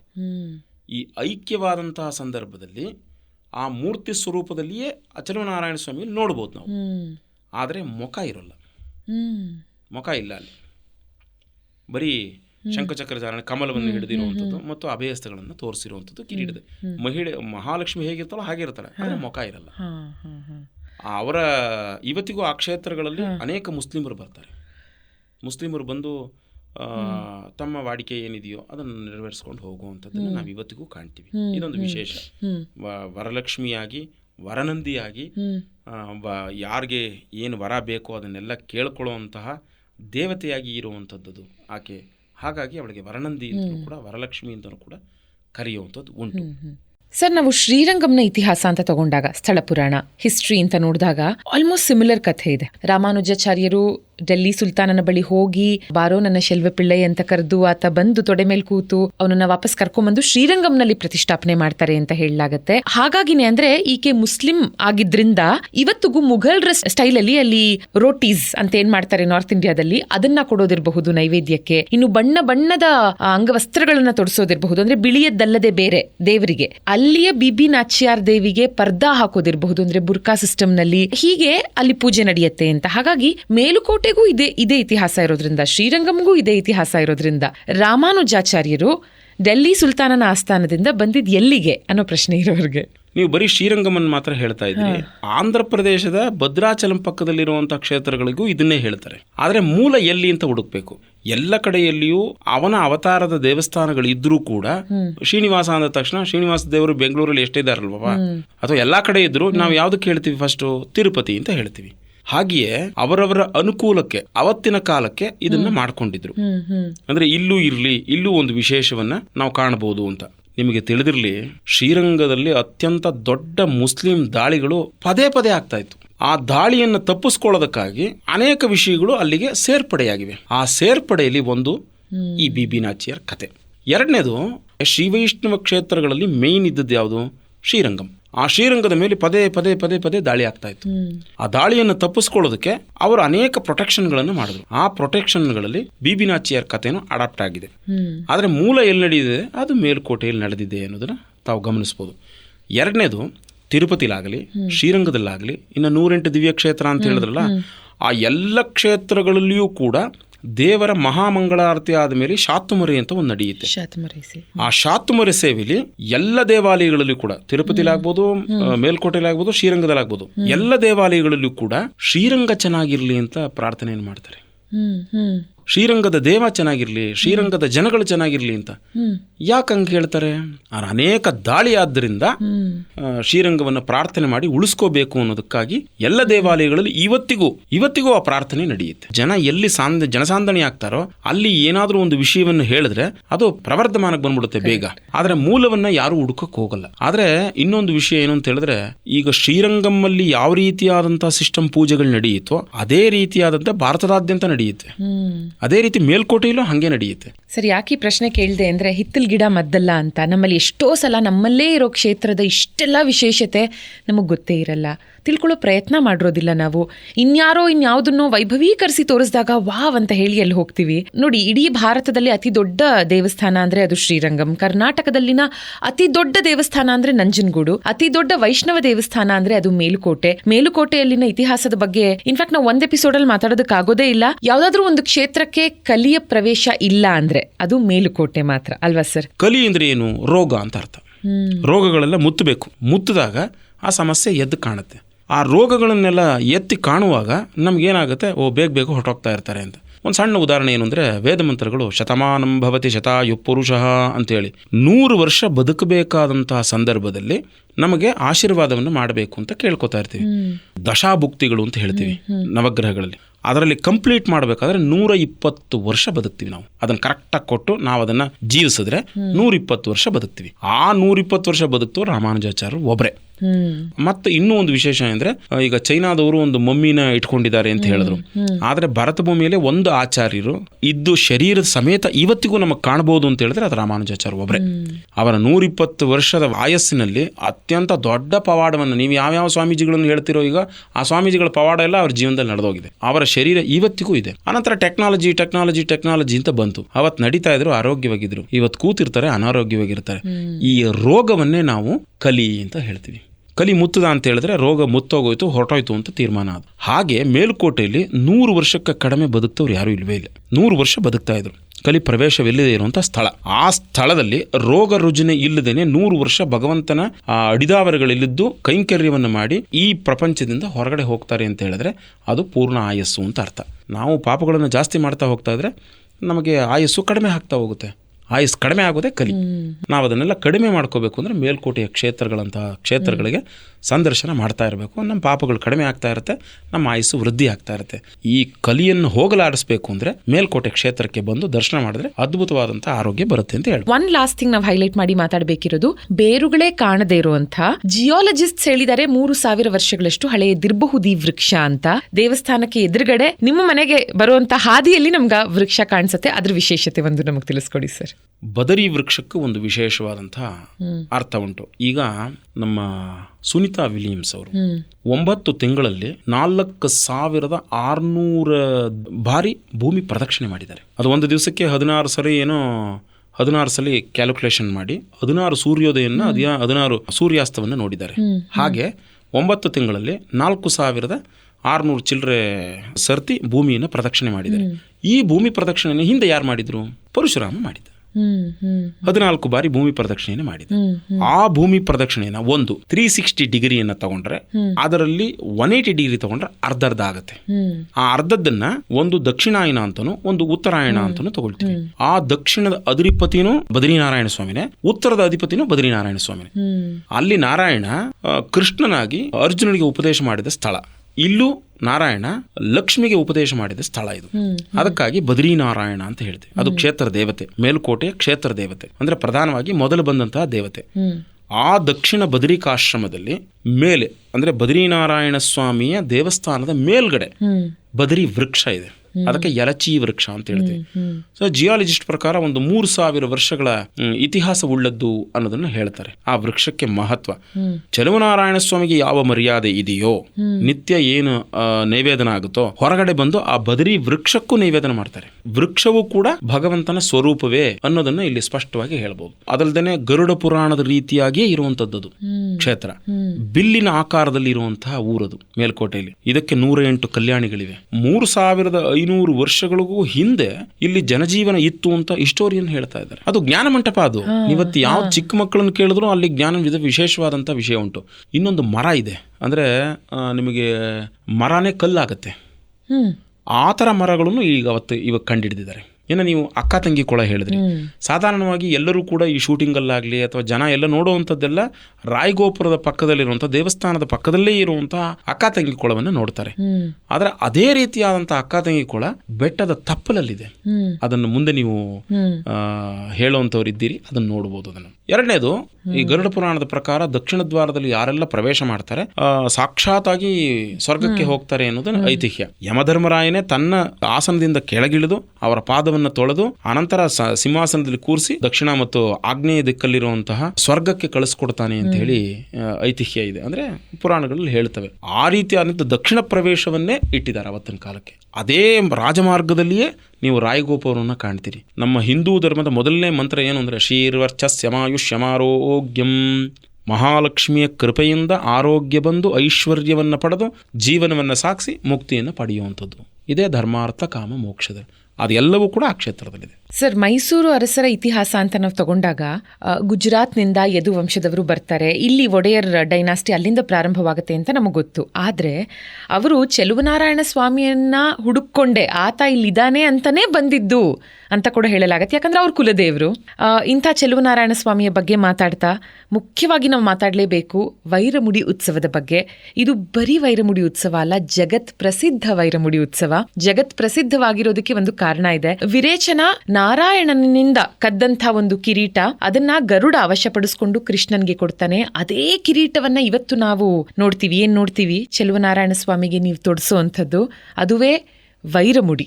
ಈ ವೈರಮುಡಿಯ ಬಗ್ಗೆ ನಮಗೆ ತಿಳಿಸ್ಕೊಡಿ ಸರ್. ಯದುರಾಯರು ಅಂದರೆ ಕೃಷ್ಣನ ವಂಶಸ್ಥರೇ ಆದಂತಹ ಯದುರಾಯರು ಮೇಲುಕೋಟೆಗೆ ಬಂದು, ಅಂದರೆ ನಿಮ್ಗೆ ಅಲ್ಲೇ ಉಲ್ಲೇಖ ಆಗಿದೆ, ಮೇಲ್ಕೋಟೆಗೆ ಬಂದಿದ್ದಾರೆ ಅಂತ ಕೇಳಿದ ಮೇಲೆ ಮೇಲ್ಕೋಟೆ ಪೂರ್ವದಿಂದ ಇತ್ತು ಅನ್ನೋದು ಅಲ್ಲಿ ಸ್ಪಷ್ಟವಾಗುತ್ತೆ. ಅಂತಹ ಸಂದರ್ಭದಲ್ಲಿ ಬಂದು ಚೆಲುವನಾರಾಯಣ ಸ್ವಾಮಿ ನನ್ನ ಕುಲದೇವರು, ಈಗ ಕುಲದೇವರಿಗೆ ಹೋಗ್ತಾರೆ ನೋಡಿದ್ದೀರಾ? ಕರ್ನಾಟಕದಲ್ಲಿ ಅತ್ಯಂತ ದೊಡ್ಡ ವಂಶಸ್ಥರನ್ನು ಇಟ್ಕೊಂಡಂಥದ್ದು, ಕುಲದೇವರನ್ನಾಗಿ ಇಟ್ಕೊಂಡಂತಹದ್ದು ಕುಟುಂಬಗಳು ಮೇಲ್ಕೋಟೆಗೆ ಜಾಸ್ತಿ ಇದೆ. ನನ್ನನ್ನು ಯಾರು ಕಾಯ್ತಾರೆ ಅಂತ ಕೇಳಿದ್ರೆ ಕುಲದೇವರು ಕಾಯಲೇಬೇಕು. ಯಾಕೆಂದರೆ ಕುಲದೇವರನ್ನ ಹೇಗೋ ಆದರೂ ಸರಿ ಒಂದು ವರ್ಷಕ್ಕೊಂದ್ಸಲ ನೋಡಬೇಕು. ಅದು ಪದೇ ಪದೇ ನೋಡಿದ್ರು ಕೂಡ ಸರಿ, ಸಂತೋಷವೇ. ಕುಲದೇವರನ್ನ ಅಥವಾ ಮನೆದೇವರನ್ನ ನೋಡುವಂಥದ್ದು ಬಹುತೇಕ ವರ್ಷಕ್ಕೊಂದು ಸಲ ಇಟ್ಕೊಳ್ಳೇಬೇಕು. ಅಂತಹ ಮರ್ತೋದಂತನ್ನ ಜಾಗೃತಿ ಮಾಡ್ತಾನೆ ಭಗವಂತ. ಹಾಗಾಗಿ ಯದುರಾಯರನ್ನ ಕರೆದು ಅಲ್ಲಿಗೆ ಜಾಗೃತಿ ಮಾಡಿ ನಿನಗೆ ಸಂಸ್ಥಾನವನ್ನು ದೊರಕಿಸೋದಕ್ಕೆ ಸರಿ ಹೋಗುತ್ತೆ ಅಂತ ಹೇಳಿ ಮೈಸೂರು ಸಂಸ್ಥಾನವನ್ನು ಅವರಿಗೆ ಕೊಡ್ತಾನೆ. ಇದೊಂದು ಅದ್ಭುತವಾದ ವಿಷಯ. ಹಾಗಾಗಿ ಆ ಕುಲದೇವರನ್ನೇ ಇವತ್ತಿನವರೆಗೂ, ಅಂದರೆ ಜಯಚಾಮರಾಜೇಂದ್ರ ಒಡೆಯರ್ ತನಕ ಅವರು ತಿಲಕವನ್ನೇ ಹಾಕೋತಾ ಇದ್ರು. ನೀವು ನೋಡಿರ್ಬೋದು, ಅವರು ಎಲ್ಲರದು ಕೂಡ ಯದುರಾಯರಿಂದ ಹಿಡಿದು ಜಯಚಾಮರಾಜೇಂದ್ರ ಒಡೆಯರ್ವರೆಗೂ ಆಲ್ಮೋಸ್ಟ್ ಅಲ್ಲಿ ಕೃಷ್ಣನ ಮತ್ತು ವಿಷ್ಣುವಿನ ಹೆಸರೇ ಬರ್ತಾ ಇದ್ದದ್ದು ಅವರಿಗೆ. ಅದೇ ಬರ್ತಾ ಇದ್ದಿದ್ದು. ಆನಂತರ ಈಗ ಕೃಷ್ಣದತ್ತ ಯದುವೀರರವ್ರದ್ದು ಕೂಡ ಕೃಷ್ಣನ ಹೆಸರೇ ಬಂದಿದೆ. ಅಂದರೆ ಅವರ ವಂಶಸ್ಥರನ್ನ ಅವ್ರು ನೆನಕೊಂಡು ಅವನಿಗೆ ಆಶೀರ್ವಾದ ಮಾಡಿದಂಥದ್ದು ವಿಷಯವನ್ನು ಮನಗಂಡು ಅವ್ರು ಪೂರ್ತಿ ಅವರ ಹೆಸರನ್ನೇ ಇಟ್ಕೊಳ್ತಾ ಇದ್ರು. ನೀವು ಗಮನಿಸ್ಬೋದು ಅದನ್ನೆಲ್ಲ. ಆನಂತರ ಬೆಟ್ಟದ ಚಾಮರಾಯರು ಮೇಲ್ಕೋಟೆಯ ಕೋಟೆಯನ್ನು ಕಟ್ಟಿಸಿದ್ರು. ಆವಾಗಲೇ ಅದಕ್ಕೆ ಮೇಲ್ಕೋಟೆ ಅಂತ ಬಂತು. ಅದಕ್ಕೆ ಮುಂಚೆ ಯತಿಶೈಲ, ಯದುಶೈಲ, ಯದುಗಿರಿ, ಅನೇಕ ವಿಧವಾದಂತಹ ಹೆಸರುಗಳು ಅಲ್ಲಿ ಕಂಗೊಳಿಸ್ತಾ ಇತ್ತು. ನಾರಾಯಣಾದ್ರಿ, ವೇದಾದ್ರಿ ಎಲ್ಲವೂ ಕೂಡ. ಹಾಗಾಗಿ ಎಲ್ಲ ದೇವರು ಕೂಡ ಸರಿ, ಆಚಾರ್ಯರು ಸರಿ, ಗುರುಗಳು ಸರಿ ಎಲ್ಲ ಹುಡ್ಕೊಂಡು ಬರ್ತಾ ಇದ್ದಾರೆ ಆ ಕ್ಷೇತ್ರಕ್ಕೆ. ಆದರೆ ರಾಜಮಹಾರಾಜರಿಗೂ ಕೂಡ ಸರ್ ಈಗ ಒಂದಕ್ಕೊಂದೊಂದು ಹೆಣದಂಗೆ ಅದು. ಅಂದರೆ ಧಾರ್ಮಿಕ ಬಿಟ್ಟು ರಾಜಕೀಯ ಇರೋಕ್ಕಾಗಲ್ಲ, ರಾಜಕೀಯ ಬಿಟ್ಟು ಕಲೆ ಇರೋಕ್ಕಾಗಲ್ಲ, ಕಲೆ ಬಿಟ್ಟು ಇನ್ನೊಂದು ಇರೋಕ್ಕಾಗಲ್ಲ, ಯಾವುದು ಎಲ್ಲವೂ ಹೆಣದಂಗೆ ಅದು. ಅಂತಹ ಕ್ಷೇತ್ರ ಅದು ಮೇಲ್ಕೋಟೆ. ಹಾಗಾಗಿ ಅವರ ಸಾಮ್ರಾಜ್ಯಕ್ಕೆ ಮುನ್ನುಡಿಯನ್ನು ಬರೆದಂಥದ್ದು ಬಹುತೇಕ ಮೇಲ್ಕೋಟೆನೆ. ಅವರ ಸಾಮ್ರಾಜ್ಯದ ಮುನ್ನುಡಿ ಬರೆದದ್ದು. ಅನಂತರ ಈ ವೈರಮುಡಿ ಅಂತ ಹೇಳಿದ್ರಿ. ಈ ವೈರಮುಡಿ ತುಂಬ ಅದ್ಭುತವಾದಂತಹ ಆಭರಣ ಅಂತಲೂ ಹೇಳ್ಬೋದು. ಈಗ ವೈರಮುಡಿ ಅಂದರೆ ಮುಕುಟ ಅಂತ ಹೇಳ್ಬೋದು ಸಂಸ್ಕೃತದಲ್ಲಿ. ಅದನ್ನು ಕಿರೀಟ ಅಂತಲೂ ಕರೀತಾರೆ, ಅದನ್ನು ಮುಡಿ ಅಂತ ಕರೀತಾರೆ. ಈ ಎಲ್ಲ ಶಬ್ದಗಳು ಕೂಡ ಆ ಆಭರಣಕ್ಕೆ ಇದೆ ಅಥವಾ ಆ ಮುಡಿಗೆ ಇದೆ. ಬಹುತೇಕ ಭಾರತದಲ್ಲಿ ಅಥವಾ ಯಾವುದೇ ದೇವಾಲಯಗಳಲ್ಲಿ ಈ ಮುಡಿಯನ್ನು ನೀವು ಕಾಣಕ್ಕಾಗಲ್ಲ. ಇದೊಂದು ವಿಶೇಷವಾದಂಥದ್ದು. ಇದು ಸಾಕ್ಷಾತ್ ಭಗವಂತನ ಕಿರೀಟ. ಇದು ವೈಕುಂಠದಿಂದನೇ ಬಂದದ್ದ ಕಿರೀಟ. ಇದು ಈ ಹಿರಣ್ಯಕಶಿಪುವಿನ ಕಾಲ ಮುಕ್ತಾಯವಾದ ಮೇಲೆ ಭಕ್ತ ಪ್ರಹ್ಲಾದನ ರೂಪವನ್ನೇ ಅನುಸರಿಸಿ ಬಂದ ಅನೇಕ ಜನರಿದ್ದಾರೆ. ಅದರಲ್ಲಿ ಅಪ್ಪಿತಪ್ಪಿ ಪ್ರಹ್ಲಾದನ ಮೊಮ್ಮಗ ವಿರೋಚನ ಅಂತ ಹೇಳಿ, ವಿರೋಚನ ಸಾಕ್ಷಾತ್ ಶ್ರೀಮನ್ ನಾರಾಯಣನಿಗೆ ಸೇವೆಯನ್ನು ಮಾಡ್ತಾ ಇರ್ತಾನೆ. ಎಲ್ಲಿ? ವೈಕುಂಠದಲ್ಲಿ ಸೇವೆಯನ್ನು ಮಾಡ್ತಾ ಇರಬೇಕಾದ್ರೆ ಈ ಕಿರೀಟ ಅವನಿಗೆ ಕಾಣಸಿಗುತ್ತೆ. ತುಂಬ ಅದ್ಭುತವಾದಂಥ ಕಿರೀಟ. ಅದನ್ನು ಮುಂದೆ ವಿವರಿಸ್ತಾ ಹೋಗ್ತೀನಿ. ಆ ಕಿರೀಟ ಅದ್ಭುತವಾದ ಕಿರೀಟ. ಆ ಕಿರೀಟ ನೋಡೋದಕ್ಕೆ ವಜ್ರಗಳಿಂದ ಕೂಡಿದಂಥದ್ದು, ಪಳ ಪಳ ಪಳ ಪಳ ಅಂತ ಹೊಳೆಯುವಂಥದ್ದು ಅಂತಹ ಕಿರೀಟ. ಆ ಕಿರೀಟವನ್ನು ನೋಡಿದ ತಕ್ಷಣ ಎಷ್ಟೇ ಆದರೂ ರಾಕ್ಷಸ ಸ್ವಭಾವಲ್ವೇ, ಹುಟ್ಟಿದಂಥದ್ದು ಹುಟ್ಟು ಗುಣ ಸುಟ್ಟರೂ ಹೋಗಲ್ಲ ಅಂತಾರಲ್ಲ, ಹಾಗೆ ಅವನಿಗೆ ಆ ಗುಣ ಬಂದು ಇದು ನನ್ನ ಹತ್ರ ಇರಬೇಕು ಅಂತ ಬಂದ್ಬಿಡ್ತು. ಅದನ್ನೇ ದುರಾಸೆ ಅನ್ನೋದು. ಆಸೆ ಅಂದರೆ ದಿನ ನೋಡೋದು ಚೆನ್ನಾಗಿರುತ್ತೆ, ಅದು ನನಗೇ ಬೇಕು ಅಂದಾಗ ಅದು ದುರಾಸೆ ಆಗುತ್ತೆ. ಆ ದುರಾಸೆ ಬಂದ ಮೇಲೆ ಅವನೇನು ಮಾಡ್ದ, ಕಿರೀಟವನ್ನು ಪಕ್ಕದಲ್ಲಿ ಇಟ್ಟಂತಹ ಸಂದರ್ಭದಲ್ಲಿ ನಾರಾಯಣನಿಗೆ ಸೇವೆ ಮಾಡ್ತಾ ಅವನು ಯೋಗ ನಿದ್ದೆ ಮಾಡಲ್ಲ ಭಗವಂತ. ಅದು ಯೋಗ ನಿದ್ರೆಯಲ್ಲಿ ಅದು. ಹಂಗೆ ಚಾಂದೋಗ್ಯ ಉಪನಿಷತ್ ಪ್ರಕಾರ ಅವನು ಊಟನೂ ಮಾಡಲ್ಲ. ಆದರೆ ಊಟ ಮಾಡೋದೇ ಇಲ್ಲ ಅಂತ ಏನು ಅರ್ಥ ಅಲ್ಲ. ಅದು ಊಟ ಮಾಡ್ತಾನೆ, ನೀನು ಭಕ್ತಿಯಿಂದ ಕೊಟ್ಟರೆ ತಗೊಳ್ತಾನೆ. ಆ ರೀತಿಯಾದಂಥ ಚಾಂದೋಗ್ಯ ಉಪನಿಷತ್ ಪ್ರಕಾರ ಅವನು ಊಟ ಮಾಡದೇ ಇದ್ದರೂ ಆ ಎಸೆನ್ಸನ್ನು ತಗೊಳ್ತಾನಲ್ಲ, ಆ ರೀತಿ ನಿದ್ದೆ ಮಾಡದೇ ಹೋದರೂ ಯೋಗ ನಿದ್ರೆಯಲ್ಲಿ ಅವನಿಗೆ ಗೊತ್ತಾಗತ್ತೆಲ್ಲ. ಆದರೂ ಅದೊಂದು ಪ್ರಕರಣ, ಅಂದರೆ ಈಗೊಂದು ಮಂಗಲ ಕಾರ್ಯ ನಡಿಬೇಕಲ್ಲ, ಹಾಗಾಗಿಯೇ ವಿರೋಚನನ್ನು ಬಿಡ್ತಾನೆ. ವಿರೋಚನ ಆ ಕಿರೀಟವನ್ನು ತಗೊಂಡು ಪಾತಾಳಕ್ಕೆ ಇಡ್ತಾನೆ. ಪಾತಾಳದಲ್ಲಿ ತೊಗೊಂಡೋಗಿಡ್ತಾನೆ. ಅದು ತೊಗೊಂಡೋಗಿ ಇಟ್ಟ ಮೇಲೆ ಸರಿ ಗರುಡನಿಗೆ ಅಪ್ಪಣೆಯನ್ನು ಮಾಡ್ತಾನೆ ವಿಷ್ಣು. ನನ್ನ ಕಿರೀಟ ಇತ್ತು, ಇಲ್ಲಿ ವಿರೋಚನ ಇದ್ದ, ಅವನೇನ ತೊಗೊಂಡೋಗ್ಬಿಟ್ಟಿರ್ಬೇಕು, ತೊಗೊಂಬ ಹೋಗು ಅಂತ ಹೇಳಿ. ಆಗ ಗರುಡ ಪಾತಾಳಕ್ಕೆ ಪ್ರವೇಶ ಮಾಡಿ ಅವನ ಜೊತೆಯಲ್ಲಿ ಮಲ್ಲಯುದ್ಧವನ್ನು ಮಾಡಿ ಆ ಕಿರೀಟವನ್ನು ತರ್ತಾನೆ. ಆ ಕಿರೀಟ ತಂದು ವೈಕುಂಠದಲ್ಲಿ ನೋಡುವಾಗ ನಾರಾಯಣ ಅಲ್ಲಿರಲ್ಲ. ಆಗ ದ್ವಾಪರಯುಗ ಕೃಷ್ಣಾವತಾರ ಆಗಿರುತ್ತೆ. ಕೃಷ್ಣಾವತಾರದಲ್ಲಿ ಇರ್ತಾನೆ. ಕೃಷ್ಣಾವತಾರದಲ್ಲಿ ಇರಬೇಕಾದ್ರೆ ತೊಗೊಂಡೋಗಿ ಅಲ್ಲಿಗೆ ಹೋಗ್ತಾನೆ. ಗರುಡನಿಗೆ ಗೊತ್ತಿದೆಯಲ್ಲ ಯಾರು ಭಗವಂತ ಅಂತ. ತೊಗೊಂಡೋಗಿ ಕೇಳಿದಾಗ, ಇಲ್ಲ, ಇದು ನಾ ಮಾನವ ರೂಪಿಯಾಗಿದ್ದೀನಿ, ನಾನು ಧರಿಸ್ಕೊಳ್ಳೋದಿಲ್ಲ, ಇಲ್ಲಿ ಮೂರ್ತಿ ರೂಪದಲ್ಲಿರುವಂಥ ಮೂರ್ತಿಗಳಿಗೆ ಹಾಕು ಅಂತೇಳಿ. ಆಗ ಗರುಡ ಎಲ್ಲ ಮೂರ್ತಿಗಳನ್ನು ನೋಡ್ತಾನೆ, ಯಾವುದಕ್ಕೂ ಹಿಡಿಸಲ್ಲ. ಅದು ಮೇಲುಕೋಟೆಯ ಚೆಲುವನಾರಾಯಣನಿಗೆ ಅದು ಹಿಡಿಸುತ್ತೆ. ಯಾಕೆ ಅಂದರೆ ಅದು ಆಲ್ರೆಡಿ ಕೃಷ್ಣನ ವಂಶದಿಂದ ಬಂದಂತಹ ಮೂರ್ತಿಯಾಗಿರ್ತಾನೆ. ಇವತ್ತಿಗೂ ನಾನು ಹೇಳಿದ್ನಲ್ಲ, ಕೃಷ್ಣಾಷ್ಟೋತ್ತರವೇ ಚೆಲುವನಾರಾಯಣ ಸ್ವಾಮಿ ಮುಂದೆ ನಡೆಯೋದು. ಹಾಗಾಗಿ ಅಂತಹ ಕೃಷ್ಣನ ರೂಪವೇ ಆದಂಥ ಮೂರ್ತಿಗೆ ಅವನು ಹಾಕ್ತಾನೆ. ಆಗ ಚೆಲುವನಾರಾಯಣ ಸ್ವಾಮಿ ಹತ್ರ ಹೋಗಿ ನೀನು ಹಾಕ್ಕೋಬೇಕು, ಧಾರಣೆ ಮಾಡ್ಕೋಬೇಕು ಅಂತ. ಇದು ತುಂಬ ವಿಶಿಷ್ಟವಾದಂಥದ್ದಪ್ಪ, ಇದು ನಾನು ಹಾಕ್ಕೊಳ್ತೀನಿ, 5 ಗಂಟೆಗಳ ಕಾಲದ ಮೇಲೆ ನಾನು ಇದನ್ನು ಹಾಕ್ಕೊಳ್ಳಲ್ಲ, ಅದ್ರ ಜೊತೆಗೆ ನೀನೇ ನನ್ನ ಒತ್ಕೋಬೇಕು ಅಂತ ಕೇಳ್ತಾನೆ. ಆಗ ಆ ಗರುಡನಿಗೆ ಹೇಳಿದ ಮೇಲೆ ಆಯಿತು ಅಂತ ಹೇಳಿ ಆ ಕಿರೀಟ ಧಾರಣವನ್ನು ಮಾಡ್ತಾನೆ. ಆ ಕಿರೀಟ ಧಾರಣೆ ಮಾಡಿದ ದಿವಸವೇ ಪುಷ್ಯ ನಕ್ಷತ್ರ. ಅದೇ ಸಾಕ್ಷಾತ್ ರಾಮಾನುಜಾಚಾರ್ಯರು ರಾಮನಿಗೆ ಪಟ್ಟಾಭಿಷೇಕ ಯಾವತ್ತಾಗಲಿಲ್ವೋ ಆ ನೆನಪನ್ನು ಇಟ್ಕೊಂಡು ಮೇಲುಕೋಟೆಯ ವೈರಮುಡಿಯಲ್ಲಿ ಧಾರಣೆಯನ್ನು ಮಾಡ್ತಾರೆ. ವೈರಮುಡಿ ಧಾರಣೆಯನ್ನು ಮಾಡ್ತಾರೆ. ಅದಕ್ಕೋಸ್ಕರನೇ ಅದೊಂದು ಮಹತ್ವ. ಆ ಪುಷ್ಯ ನಕ್ಷತ್ರದಲ್ಲಿ ಆ ಕಿರೀಟವನ್ನು ಧಾರಣೆ ಮಾಡಿ ಆನಂತರ ಗರುಡನ ಮೇಲೆ ಅವರು ವಿರಾಜಮಾನವಾಗಿ ಶ್ರೀದೇವಿ ಭೂದೇವಿಯರೊಡನೆ. ಮತ್ತೊಂದು ವಿಶೇಷ ಅಂದರೆ ಅರ್ಧಚಂದ್ರ ಪ್ರಭೆ. ನೀವು ಎಲ್ಲಿ ಬೇಕಾದರೂ ಪ್ರಭಾವಳಿಗಳನ್ನು ನೋಡ್ಬೋದು, ಆದರೆ ಅರ್ಧಚಂದ್ರ ಪ್ರಭೆಯನ್ನು ನೋಡೋಕ್ಕಾಗೋದಿಲ್ಲ. ಅದು ಮೇಲ್ಕೋಟೆಯಲ್ಲಿ ಮಾತ್ರ ಅರ್ಧಚಂದ್ರ ಪ್ರಭೆಯನ್ನು ನೋಡ್ಬೋದು. ಅಂತಹ ಅರ್ಧಚಂದ್ರ ಪ್ರಭೆಯಲ್ಲಿ ವೈರಮುಡಿಯ ಧಾರಣೆಯನ್ನು ಮಾಡ್ಕೊಳ್ತಾನೆ. ಕ್ಷೀರಸಾಗರದಲ್ಲಿ ಹೆಂಗಿರುತ್ತೋ, ಕ್ಷೀರಸಾಗರದ ಮಧ್ಯದ ಭಾಗದಲ್ಲಿ ಹೇಗೆ ಭಗವಂತನಿರ್ತಾನೋ ಅದೇ ರೀತಿ ಕ್ಷೀರಸಾಗರವೆಂಬ ಜನಸಾಗರ ಮಧ್ಯದಲ್ಲಿ ಆ ಕಿರೀಟ ಧಾರಣೆಯನ್ನು ಮಾಡ್ಕೊಂಡು ಹೋಗ್ತಾನೆ. ನೀವು ಕ್ಷೀರಸಾಗರದಲ್ಲಿ ಹೆಂಗೆ ಧಾರಣೆ ಮಾಡ್ಕೊಂಡು ಹೋಗುವಾಗ ಹೆಂಗಿರುತ್ತೋ ಅದೇ ರೀತಿಯಾದಂಥ ಮೇಲ್ಕೋಟೆಯಲ್ಲಿ ಆ ಧಾರಣೆ ಮಾಡಿಕೊಂಡಾಗ ಜನಸಾಗರದ ಮಧ್ಯದಲ್ಲಿ ಹೋಗ್ತಾನೆ. ಜನಸಾಗರದ ಮಧ್ಯದಲ್ಲಿ ಹೋಗಬೇಕಾದ್ರೆ ಎಲ್ಲೂ ನಿಮಗೆ ಕಾಣಲ್ಲ.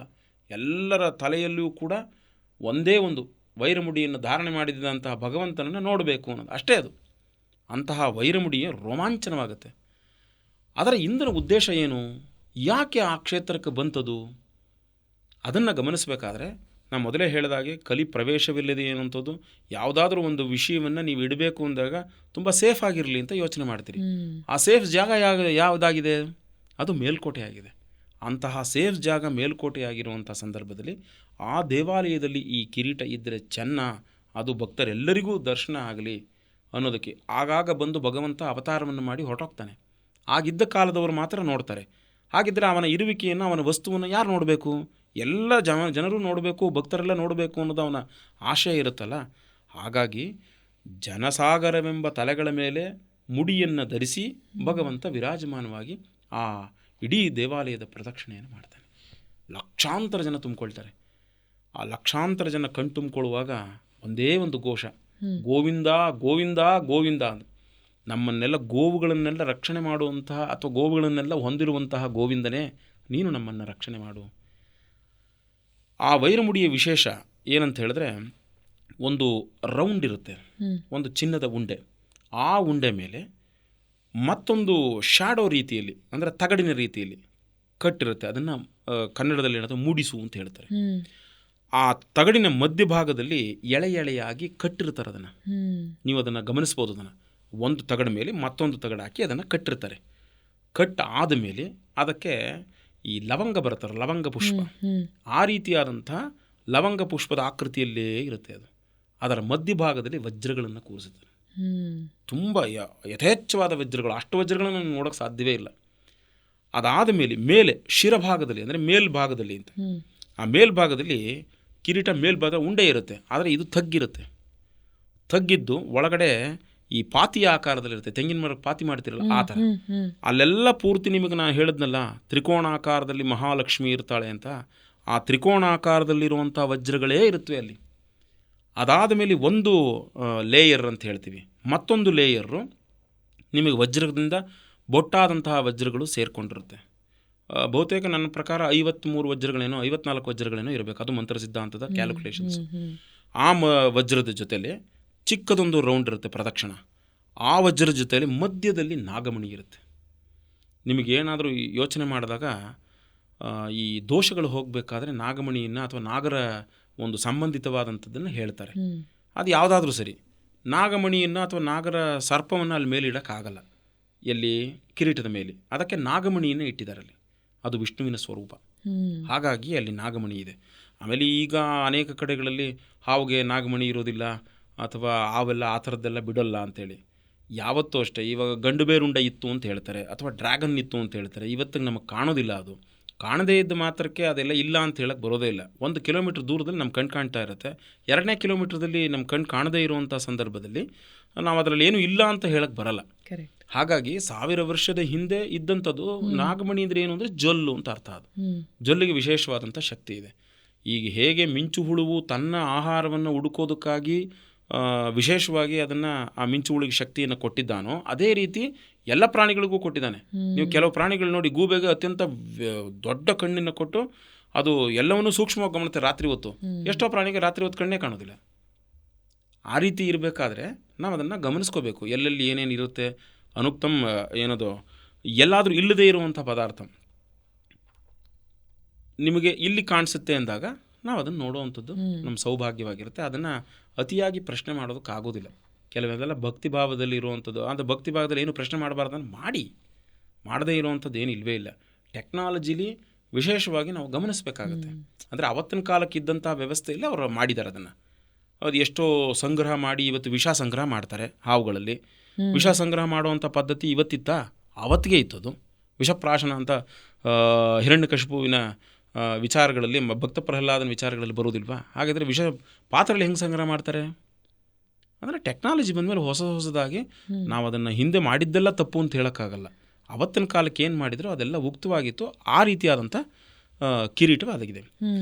ಅತಿ ಶಕ್ತಿಯಾದಂಥದ್ದು, ಅತಿ ಪ್ರಾಚೀನವಾದಂಥದ್ದು, ಅತಿ ಶ್ರೇಷ್ಠತಮವಾದಂಥದ್ದು, ಯಾವ ದೇವರಲ್ಲಿಯೂ ಇಲ್ಲದೇ ಇರುವಂಥದ್ದು ಮೇಲುಕೋಟೆ ಚಲುವನಾರಾಯಣ ಸ್ವಾಮಿಯ ಮುಡಿಗೇರಿದಂತಹ ವೈರಮುಡಿಯೇ ವಿಶೇಷ. ಅದೇ ಅದ್ಭುತವಾದಂಥ ವೈರಮುಡಿ ಉತ್ಸವ. ಅದು ಸಾಧಾರಣ ಕಿರೀಟ ಅಲ್ಲ, ಅದು ಕಿರೀಟಗಳಲ್ಲಿ ಅತ್ಯಂತ ಶ್ರೇಷ್ಠವಾದಂಥದ್ದು, ಅತ್ಯಂತ ಭಕ್ತಿಭಾವ ಬರೆಸುವಂಥದ್ದು, ಅತ್ಯಂತ ಪವಿತ್ರವಾದಂಥದ್ದು, ಯಾರಿಗೂ ಇಲ್ಲದೇ ಇರುವಂಥ ಕಿರೀಟ. ಮತ್ತು ಜೊತೆಗೆ ಇಷ್ಟು ಜನವನ್ನು, ಇಷ್ಟು ಜನಸಾಗರವನ್ನು, ಲಕ್ಷಾಂತರ ಜನನ್ನು ಸೇರಿಸುವಂಥ ಏಕೈಕ ಉತ್ಸವ ಭಾರತದಲ್ಲಿ ಏನಾದರೂ ಇದ್ದರೆ, ಅದು ಉತ್ಸವಗಳಲ್ಲಿ ಸಾಮಾನ್ಯ ಉತ್ಸವ ಅಂತ ಹೇಳುವಂಥ ದೃಷ್ಟಿ ಇದ್ದರೆ ಅದು ಮೇಲುಕೋಟೆ ವೈರಮುಡಿ ಉತ್ಸವ ಮಾತ್ರ. ಅದೊಂದು ವಿಶೇಷವಾದಂಥದ್ದು. ಆ ವೈರಮುಡಿ ದೇವಸ್ಥಾನದಿಂದ ಹೊರಟಾಗ ಹರ್ಷೋದ್ಗಾರವಾದಂಥ ಸಂದರ್ಭದಲ್ಲಿ ಭಗವಂತನಿಗೆ ಖುಷಿಯಾಗ್ಬಿಡುತ್ತೆ. ಮುಡಿಚ್ಚೋದಿಯ ಇವನದು ಮೊಹಚ್ಚೋದಿ ಅಂತ ತಮಿಳಿನೊಂದು ಪಾಶ್ರವನ್ನು ಹೇಳ್ತಾರೆ. ಆ ಮುಡಿಯನ್ನು ಧಾರಣೆ ಮಾಡಿದ ತಕ್ಷಣ ಇದು ಭಕ್ತರನ್ನ ನಾನು ನೋಡ್ತಾ ಇದ್ದೀನಿ, ಪಟ್ ಅಂತ ಹೊರಟೋಗೋಣ ಅಂತ ಬರ್ತಾನೆ ಈಚೆಗೆ ದೇವಸ್ಥಾನದಲ್ಲಿ. ಆರತಿಯನ್ನು ತಗೊಂಡ ತಕ್ಷಣ ಭಕ್ತರ ಮಧ್ಯಕ್ಕೆ ಬಂದ್ಬಿಡ್ತಾನೆ. ಯಾರು? ಚಲುವನಾರಾಯಣ ಸ್ವಾಮಿ.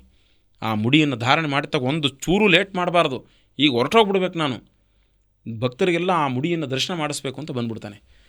ಅದೇ ನಿಮಗೆ 5 ಗಂಟೆ ಕಾಲ ಆದಮೇಲೆ ಮತ್ತೆ ಮರಳಿ ಉತ್ಸವಕ್ಕೆ ಹೋಗಬೇಕಾದ್ರೆ ಚಲುವನಾರಾಯಣ ಸ್ವಾಮಿಯ ಶರೀರದಿಂದ, ಅಂದರೆ ಮುಖದಿಂದ ನೀರು ಉತ್ಪತ್ತಿಯಾಗಿರುತ್ತೆ, ಬೆವರು, ಸುಸ್ತಾಗಿ ನೀರು ಉತ್ಪತ್ತಿಯಾಗಿರುತ್ತೆ.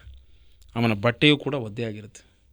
ಅದೊಂದು ವಿಶೇಷವಾದಂಥ ವಜ್ರ ಹಾಕಿದ್ರೇ ತುಂಬ ಶಕೆ ಇರುತ್ತೆ, ನಿಮಗೆ ಗೊತ್ತಿರ್ಬೋದು ಅದು.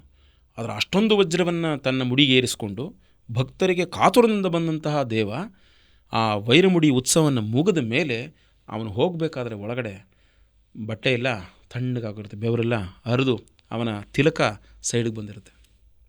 ಆ ಮಟ್ಟಕ್ಕಿರುವಂಥ ಅದು ಸತ್ವವಾದಂಥ ಅದು ವೈರಮುಡಿ. ಅದು ಮಂತ್ರ ಸಿದ್ಧಾಂತದಿಂದ ಬಂದಂಥದ್ದು. ಸಾಮಾನ್ಯ ಕಿರೀಟ ಆಗಿದ್ದರೆ ಅಷ್ಟೊಂದು ಜನ ಸೇರ್ಕೊಳ್ಳೋಕೆ ಅವಕಾಶವೇ ಇರ್ತಿರಲಿಲ್ಲ ಅದಕ್ಕೆ. ಅದು ಅತ್ಯಂತ ದೊಡ್ಡ ವಿಷಯ. ಅದು ನಮ್ಗೆ ಅರ್ಥ ಆಗಲ್ಲ. ಅದು ಓ ಕಿರೀಟ ಅಂದರೆ ಓ ಇದು ಒಂದು ಕಿರೀಟ ಸಾಮಾನ್ಯ, ಹಂಗಲ್ಲ. ಅದು ಸಾಮಾನ್ಯ ಕಿರೀಟ ಅಲ್ಲ. ಅದು ಸಾಕ್ಷಾತ್ ಶ್ರೀಮನ್ನಾರಾಯಣನ ಕಿರೀಟ. ಅತ್ಯಂತ ಶ್ರೇಷ್ಠವಾದಂಥದ್ದು ಕಿರೀಟ, ಅತ್ಯಂತ ಪವಿತ್ರತಮವಾದ ಕಿರೀಟ, ಅತ್ಯಂತ ಸಿದ್ಧಾಂತದ ರೀತಿಯಲ್ಲಿ, ಮಂತ್ರ ಸಿದ್ಧಾಂತದ ರೀತಿಯಲ್ಲಿ ಬಂದಂತಹ ಕಿರೀಟ. ಯಾವ ಚಕ್ರವರ್ತಿ ಧಾರಣೆ ಮಾಡೋಕ್ಕಾಗಲಿಲ್ವೋ ಆ ಚಕ್ರವರ್ತಿ ಧಾರಣೆ ಮಾಡದೇ ಇರುವಂಥ ಕಿರೀಟ ಅದು ಸಾಕ್ಷಾತ್ ಶ್ರೀಮನ್ನಾರಾಯಣನ ಕಿರೀಟ. ಆ ಕಿರೀಟವೇ ವೈರಮುಡಿ. ಈ ವೈರಮುಡಿಯನ್ನು ದರ್ಶನ ಮಾಡೋದ್ರಿಂದನೇ ಎಷ್ಟೋ ಪಾಪಗಳು ಹೋಗುತ್ತೆ. ಅನೇಕ ಜನರಿಗೆ ಆ ಕಿರೀಟ ಮಡಕೆ ಥರ ಕಾಣುತ್ತೆ. ಅದು ಪಾಪದ ರೀತಿಯಾದಂಥದ್ದು ಅಥವಾ ದೋಷವೋ ಏನೋ ನಮಗೆ ಗೊತ್ತಿಲ್ಲ, ಮಡಕೆ ರೀತಿಯ ಕಾಣುತ್ತೆ. ಕೆಲವರಿಗೆ ಆ ವಜ್ರ ಪಳಪಳ ಅಂತ ಒಳೆಯೋದೇ ಇಲ್ಲ, ಇದೇನು ಡಲ್ಲಾಗಿ ಕಾಣುತ್ತೆ ಅಂತ ಕೇಳ್ತಾರೆ. ನಿನ್ನ ತೇಜೋಪುಂಜ ಯಾವ ರೀತಿ ನೀನು ಭಗವಂತನ ಹತ್ರ ನೀನು ಆ ಭಾವನೆಯನ್ನು ಇಟ್ಕೊಂಡಿರ್ತೀಯೋ ಆ ರೀತಿಯಾದಂಥ ಕಿರೀಟ ಅದು. ಆ ಕಿರೀಟ ನಿಮಗೆ ಸಾಧಾರಣವಾದ ಆಭರಣ ಥರ ಕಾಣ್ಬೋದು, ಜ್ಯುವೆಲರಿ ಶಾಪಲ್ಲಿ ಇಡೋವಂಥ ಕಿರೀಟ ಅಲ್ಲ. ಅದು ಸಾಕ್ಷಾತ್ ಶ್ರೀಮನ್ನಾರಾಯಣನ ಕಿರೀಟ. ಯಾರು ಹೊರಗಡೆಯಲ್ಲಿ ನೋಡೋಕ್ಕಾಗಲ್ಲ ಆ ಕಿರೀಟನ. ಚಲುವನಾರಾಯಣ ಸ್ವಾಮಿ ಧಾರಣೆ ಮಾಡಿಕೊಂಡಾಗ ಮಾತ್ರ ಆ ಕಿರೀಟ ಕಾಣೋದು. ಇನ್ನು ಯಾವ ಸಂದರ್ಭದಲ್ಲೂ ಅದನ್ನು ನೋಡೋಕ್ಕಾಗಲ್ಲ. ಅದು 5 ಗಂಟೆಗಳ ಕಾಲ, ಅದು 5 ಗಂಟೆಗಳ 6 ಗಂಟೆಗಳ ಕಾಲ. ನಾನು ಅದೇ ಸರ್ನ ಕೇಳ್ತಾ ಇದ್ದೆ, ಮಿಕ್ಕಿದ ಸಮಯದಲ್ಲಿ ನಮ್ಗೆ ಏನಾದರೂ ನೋಡೋಕೆ ಅವಕಾಶ ಇರುತ್ತಾ ಅಂತ. ಯಾಕಂದರೆ ಮಂಡ್ಯದ ಡಿಸ್ಟ್ರಿಕ್ಟ್ ಟ್ರೆಜರಿಲಿ ಇರುತ್ತೆ, ಟೈಟ್ ಸೆಕ್ಯೂರಿಟಿಲಿ ಬರುತ್ತೆ. ವೈರಮುಡಿ ಉತ್ಸವದ ದಿನ ಮಾತ್ರ ನೀವು ಹೇಳಿದ ಹಾಗೆ 5 ಗಂಟೆಗಳ ಕಾಲ ದರ್ಶನ ಮತ್ತು ವಾಪಸ್ ಹೋಗುತ್ತೆ ಮಂಡ್ಯದ ಡಿಸ್ಟ್ರಿಕ್ಟ್ ಟ್ರೆಜರಿಗೆ. ನೋಡಿದ್ರೆ ಬರೀ ಡಬ್ಬ ಕಾಣಿಸುತ್ತೆ ನಮ್ಗೆ ಅಲ್ಲಿ. ಡಬ್ಬ ಅಂದರೆ ಅದೊಂದು ಪ್ರೊಟೆಕ್ಷನ್ಗಿರುವಂಥ, ನಮ್ಗೆ ಒಳಗಿರುವಂಥ ಕಿರೀಟ ಕಾಣೋದಿಲ್ಲ. ಕಿರೀಟ ನೀವಲ್ಲ, ಯಾರುವೇ ನೋಡೋಕ್ಕಾಗಲ್ಲ. ಭಗವಂತನ ಧಾರಣೆಗೆ ಇದ್ದಂತಹ ಕಿರೀಟ ಭಗವಂತನ ಧಾರಣೆ ಆದಮೇಲೆ ಎಲ್ಲರೂ ನೋಡೋಕೆ ಸಾಧ್ಯ. ಇನ್ನು ಯಾರು ನೋಡೋಕ್ಕಾಗಲ್ಲ ಅದನ್ನ. ನೀವು ಅವ್ರು ಧಾರಣೆ ಮಾಡೋರು ನೋಡ್ತಾರೆ, ಇನ್ನೊಬ್ರು ನೋಡ್ತಾರೆ, ಖಂಡಿತವಾಗ್ಲೂ ನೋಡೋಕ್ಕಾಗಲ್ಲ. ಆಲ್ಸೋ ನಮ್ಮ ಮನಸ್ಸಲ್ಲಿ ಏನಂದ್ರೆ, ನೀವೇ ಅದೃಷ್ಟವಂತರು, ಭಗವಂತನ ಅಂದರೆ ಸಾಕ್ಷಾತ್ ವೈಕುಂಠದಲ್ಲಿ ಪರಮಾತ್ಮ ತೊಟ್ಟಿದ್ದಂಥ ಕಿರೀಟವನ್ನ ನೀವು ಕೈಯಲ್ಲಿ ಎತ್ತಿ ಭಗವಂತನಿಗೆ ಹಾಕ್ತೀರಾ, ಅಂದರೆ ತೊಡಿಸ್ತೀರಾ, ಅದನ್ನ ನೀವು ಮುಟ್ತೀರಾ ಅಂತ ನಾವು ಅನ್ಕೊಂಡಿದ್ವಿ. ಆದ್ರೆ ಅದು ಡೈರೆಕ್ಟ್ ಆಗಿ ಯಾರು ಮುಟ್ಟಲ್ಲ, ನೀವು ಸಹ ಯಾರು ಮುಟ್ಟಲ್ಲ. ಅದು ವಸ್ತ್ರದಿಂದ ಅದನ್ನ ಮುಚ್ಚಿ, ಅಂದರೆ ರೇಷ್ಮೆ ವಸ್ತ್ರದಿಂದ ಮುಚ್ಚಿ ಅದನ್ನ ಭಗವಂತನಿಗೆ ಹಿಂಗೆ ಹಾಕಿದ ತಕ್ಷಣ ಅದೇ ಲಾಕ್ ಆಗುತ್ತೆ. ಅದೇ ಲಾಕ್ ಆಗುತ್ತೆ. ಯಾರು ಕಟ್ಟಬೇಕಾಗಿಲ್ಲ. ಆದರೆ ಪ್ರೊಟೆಕ್ಷನ್ ಕಟ್ಟುವಂಥ ವಿಷಯ ಬೇರೆ. ಆದರೆ ಅದು ಹಾಗೇ ಇರುತ್ತೆ. 5 ಗಂಟೆ ಕಾಲ ಅದೇ ಲಾಕ್ ಬಿಟ್ಕೊಳ್ಳುತ್ತೆ. ಅದ್ರ ವಿಶೇಷ ಅದು. ವೈರಮುಡಿ ಸಾಧಾರಣವಾದ ವಿಷಯ ಆಗಿದ್ದಿದ್ರೆ ಇಷ್ಟು ಜನ ಸಾಂದಣಿ ಸೇರ್ಕೊಳ್ಳೋಕೆ ಸಾಧ್ಯವೇ ಇಲ್ಲ. ಇಷ್ಟೊಂದು ಉಪಾಸನಾ ವ್ಯಕ್ತಿಗಳು ಅಲ್ಲಿಗೆ ಬರೋಕ್ಕೆ ಸಾಧ್ಯವಿರ್ತಿರಲಿಲ್ಲ. ಅದನ್ನೆಲ್ಲವನ್ನು ಅರಿತು ಅದಕ್ಕೊಂದು ವಿಶೇಷ ಮಹತ್ವವನ್ನು ಇದೆ ಅನ್ನೋದಕ್ಕಾಗಿ ಆ ವೈರಮುಡಿಗೆ ಇಷ್ಟೊಂದು ಜನ ಸೇರ್ತಾರೆ. ಮತ್ತು ಭಗವಂತ ಚಲಮನಾರಾಯಣ ಸ್ವಾಮಿಯು ಧಾರಣೆ ಮಾಡ್ಕೊಳ್ತಾನೆ. ಇಲ್ಲದೆ ಹೋಗಿದ್ರೆ ಯಾಕೆ ಅದನ್ನು ಅಷ್ಟೊಂದು ವಿಶೇಷ ಅಂತ ಕರೀತು? ಜಗತ್ತು ಪ್ರಸಿದ್ಧ ಅಂದರೆ ಎರಡು ವಿಷಯ. ಇಡೀ ಜಗತ್ತಿಗೆ ಗೊತ್ತಾಗಬೇಕು ಅಂತ ಏನಲ್ಲ. ಜಗತ್ತಿನ ಯಾವ ವಿಷಯದ ಬಗ್ಗೆ ಆಸಕ್ತಿ ಇರ್ತಾರೋ ಜನ, ಆ ವಿಷಯದಲ್ಲಿ ತುಂಬ ಇಂಪಾರ್ಟೆಂಟ್ ರೋಲನ್ನು ವಹಿಸುವಂತಹ ವಿಷಯಗಳಿಗೆ ಮಾತ್ರ ಜಗತ್ ಪ್ರಸಿದ್ಧಿ ಅಂತ ಹೇಳ್ತಾರೆ. ಈಗ ಎಲ್ಲರೂ ಜಗದ್ಗುರು ಅಂತ ಹೇಳ್ಕೊತಾರೆ. ಹಾಗಿದ್ರೆ ಜಗದ್ಗುರು ಯಾರು? ನಿಜವಾದ ಜಗದ್ಗುರು ಕೃಷ್ಣ ಪರಮಾತ್ಮ ಜಗದ್ಗುರು. ಹಾಗಿದ್ರೆ ಈ ಜಗತ್ತಿಗೆ ಅಂದರೆ ಯಾವ ಜಗತ್ತನ್ನು ನೀನು ಸೃಷ್ಟಿ ಮಾಡ್ಕೊಂಡಿರ್ತೀಯೋ ಆ ಜಗತ್ತಿಗೆ ನೀ ಗುರು. ಕೃಷ್ಣ ಒಂದೇ ಜಗದ್ಗುರು ಅಷ್ಟೇ. ಹಾಗಾಗಿ ಈ ಕಿರೀಟದ ಮಹತ್ವ ಆ ಥರ ಇದೆ. ಈ ಕಿರೀಟದ ತೂಕ ಎಷ್ಟಿರಬಹುದು ಸರ್? ಅದು ನಿಮಗೆ ಹೆಂಗೆ ಹೇಳ್ಕೊಬೋದು ಅಂತ ಹೇಳಿದ್ರೆ, ನಮ್ಮ ಕೈಲಿದ್ದಾಗ ಭಾರ ಇರ್ಬೋದು, ಅವ್ರ ಕೈಲಿಗೆ ಹೋದಾಗ ಇನ್ನು ಸಣ್ಣ ಆಗಿರ್ಬೋದು, ಅವ್ರ ಕೈಲಿಗೆ ಹೋದ ದಪ್ಪ ಆಗಿರ್ಬೋದು. ಕಿರೀಟ ನೋಡಿ ನೀವು ಅರ್ಧ ಚಂದ್ರಪ್ರಭೆ ಬಂದಾಗ ಎಷ್ಟು ದಪ್ಪ ಕಾಣುತ್ತೆ ನಿಮಗೆ. ಆದರೆ ನಿಮ್ಮ ಕೈಲಿ ಆ ಥರದ್ದು ಇರಲ್ವಲ್ಲ. ಈಗ ಕಲ್ಗರುಡ ಅಂತ ಒಂದು ತಮಿಳ್ನಾಡಿನ ಒಂದು ಕ್ಷೇತ್ರ. ಆ ಗರುಡ ಗರ್ಭಗುಡಿಗೆ ಹೋಗುವಾಗ ಏನೂ ಇಲ್ಲ, ಒಂದು 4 ಜನ ತೊಗೋಬೋದು. ಅಲ್ಲಿಂದ ಬರ್ತಾ ಬರ್ತಾ ಬರ್ತಾ ಬರ್ತಾ ಬರ್ತಾ ಒಂದು 100 ಜನ ತೊಗೋಬೇಕು ಅದನ್ನು, ಕಲ್ಗರುಡನ. ಅದು ದಪ್ಪ ಆಗ್ತಾ ಹೋಗ್ತಾ ಇರುತ್ತೆ. ಹಾಗೆ ಇಲ್ಲಿ ಅಳತೆ, ಭಾರ, KG ಇವು ಯಾವುದೂ ಬರಲ್ಲ. ಭಗವಂತನ ಕಿರೀಟ ಅವನಿಗೆ ಯಾರಿಗೆ ಎಷ್ಟು, ಅದು ಹೇಳಿದ್ನಲ್ಲ ಈಗ ನಿಮಗೆ. ಒಬ್ಬ ವ್ಯಕ್ತಿಗೆ ಮಡಕೆ ಥರ ಕಾಣ್ಬೋದು, ಒಬ್ಬ ವ್ಯಕ್ತಿಗೆ ಹೂವಿನ ಚೆಂಡು ಥರ ಕಾಣ್ಬೋದು, ಒಬ್ಬ ವ್ಯಕ್ತಿಗೆ ಎಲ್ಲ ವಜ್ರಗಳು ಹೊಳೆಯೋ ಥರ ಕಾಣ್ಬೋದು. ಅವರವರ ಭಾವಕ್ಕೆ ಅವರವರ ಭಕ್ತಿಗೆ ಭಗವಂತ ಯಾರ್ಯಾರಿಗೆ ಏನೇನು ಕೊಡಬೇಕೋ ಅದನ್ನು ಕೊಡ್ತಾನೆ. ಮತ್ತು ಇನ್ನೊಂದು ವಿಶೇಷ ಏನು ಅಂದರೆ, ವೈರಮುಡಿ ನೇರವಾದ ರಸ್ತೆಯಲ್ಲಿ ಹೋಗಿ ನೇರವಾದ ಉತ್ಸವ ಥರ ಹೋಗಲ್ಲ. ಅದು ನೀವೆಲ್ಲಿರ್ತೀರೋ ಅಲ್ಲಿಗೆ ಆ ಭಗವಂತ ನಿಮಗೆ ದರ್ಶನ ಕೊಡ್ತಾನೆ. ಆ ಕಡೆ ಈ ಭಾಗದಲ್ಲಿ ತಿರುಗಿ ಎಲ್ಲ ಉತ್ಸವದಲ್ಲಿ ಛತ್ರಿ ಹಿಡಿಬೇಕು. ವೈಕುಂಠದಲ್ಲಿ ಎಂಥ ಛತ್ರಿ? ಆ ಛತ್ರಿ ಇರಬಾರ್ದಾ? ಇದೆಯಾ? ಆಮೇಲೆ ಆದಿಶೇಷ ಇಲ್ವಾ ಛತ್ರಿ ಥರ ಅಂತ ಕೇಳಿದ್ರೆ ಅದೇ ನಾಗಮಣಿ ಶೇಷ ಥರ ಇದೆ. ಆ ರೀತಿಯಾದಂಥ ಕಿರೀಟವನ್ನು ಬಹುತೇಕ ನಾವು ಭಾರತದಲ್ಲಿ ಎಲ್ಲೂ ನೋಡೋಕ್ಕಾಗಲ್ಲ. ಆದ್ದರಿಂದ ಸೌಭಾಗ್ಯ ಒಂದು 5 ಗಂಟೆ ಕಾಲ 6 ಗಂಟೆ ಕಾಲ ಇರುವಂಥ ವೈರಮುಡಿನ ಮೇಲ್ಕೋಟೆಯಲ್ಲಿ ಅಂಥ ಪವಿತ್ರ ಭೂಮಿಯಲ್ಲಿ ಬಂದು ದರ್ಶನ ಮಾಡೋದ್ರಿಂದ ಅವರಿಗೆ ವಿಶೇಷ ಶಕ್ತಿ ಬರುತ್ತೆ ಅನ್ನೋದನ್ನು ನಾವಿಲ್ಲಿ ಮನಗಾಣಬಹುದು. ಅನಂತರ ನೀವು ರಾಜಮುಡಿಯನ್ನು ಕೇಳಿದ್ರಿ. ವೈರಮುಡಿ ಧಾರಣೆಯಾಗಿ ಮುಕ್ತಾಯ ಆಗೋಯ್ತು. ವೈರಮುಡಿಯನ್ನು ಮತ್ತೆ ಟೆಸರಿಗೆ ಕಳಿಸ್ಕೊಡೋದಕ್ಕೆ ವ್ಯವಸ್ಥೆಯನ್ನು ಮಾಡ್ತಾಯಿದ್ರು. ರಾಜ ಒಡೆಯರ್ ಬಂದವರು, ಮೈಸೂರಿನ ಅರಸರ ಪ್ರಮುಖ ರಾಜ ಒಡೆಯರ್, ಅವರು ಬಂದು ಭಗವಂತನಿಗೆ ಇಂಥ ಕಿರೀಟ ಇದ್ದ ಮೇಲೆ, ಇಂಥ ಮಹತ್ವದ ಕಿರೀಟ ಇದ್ದ ಮೇಲೆ ಮತ್ತು ಧಾರಣೆ ಮಾಡ್ಕೊಳ್ಳದೆ ಹೋದರೆ ಹೇಗೆ? ಅದಕ್ಕೆ ತಮ್ಮ ಸಂಸ್ಥಾನದಿಂದ ರಾಜಮುಡಿ ಅನ್ನೋ ಒಂದು ವಿಶಿಷ್ಟ ಕಿರೀಟವನ್ನು ಮಾಡಿಕೊಟ್ರು. ಅದು ಕಿರೀಟ, ಅದು ವೈರಮುಡಿ ಮುಕುಟ, ಇದು ಕಿರೀಟ. ಮುಕುಟ ಕಿರೀಟ ಎರಡೂ ಒಂದೇ ಶಬ್ದವನ್ನೇ ನಾವು ಅನ್ಕೋಬೋದು, ಆದರೂ ಅದರಲ್ಲಿ ವ್ಯತ್ಯಾಸ ಇರೋದಕ್ಕೆ ನಾವು ಹೇಳ್ತಾ ಇರ್ಬೋದು. ಇನ್ನೊಂದು ಮುಡಿ ಅಂತ ಹೇಳ್ತೀವಿ. ಎಲ್ಲ ದೇವರಿಗೂ ಇಲ್ಲದೇ ಇರುವಂಥ ಒಂದು ಮುಡಿ, ಆ ಮುಡಿ ಭಗವಂತ ಚಲಮನಾರಾಯಣ ಸ್ವಾಮಿಗಿದೆ ವೈರಮುಡಿ. ಅದೇ ರೀತಿ ಕೂದಲನ್ನು ಕೊಡ್ತಾರೆ, ಅದಕ್ಕೂ ಮುಡಿ ಅಂತಲೇ ಹೆಸರು. ಆ ಕೂದಲನ್ನು ಕೊಟ್ಟ ಮೇಲೆ ಮುಡಿ ಥರನೇ ಕಾಣುತ್ತೆ ಕೂದಲು. ಎಷ್ಟೋ ಜನ ಭಕ್ತರು ಮುಡಿಯನ್ನು ಕೊಟ್ಟು ಅಲ್ಲಿಗೆ ಬರ್ತಾರಲ್ಲ, ಧಾರಣೆ ಮಾಡ್ತಾರೆ, ಮುಡಿ ಥರನೇ, ಇವ್ರ ಮುಡಿನೂ ಒಂದೇ ಅವ್ರ ಮುಡಿನೂ ಒಂದೇ ಥರ ಕಾಣ್ತದೆ.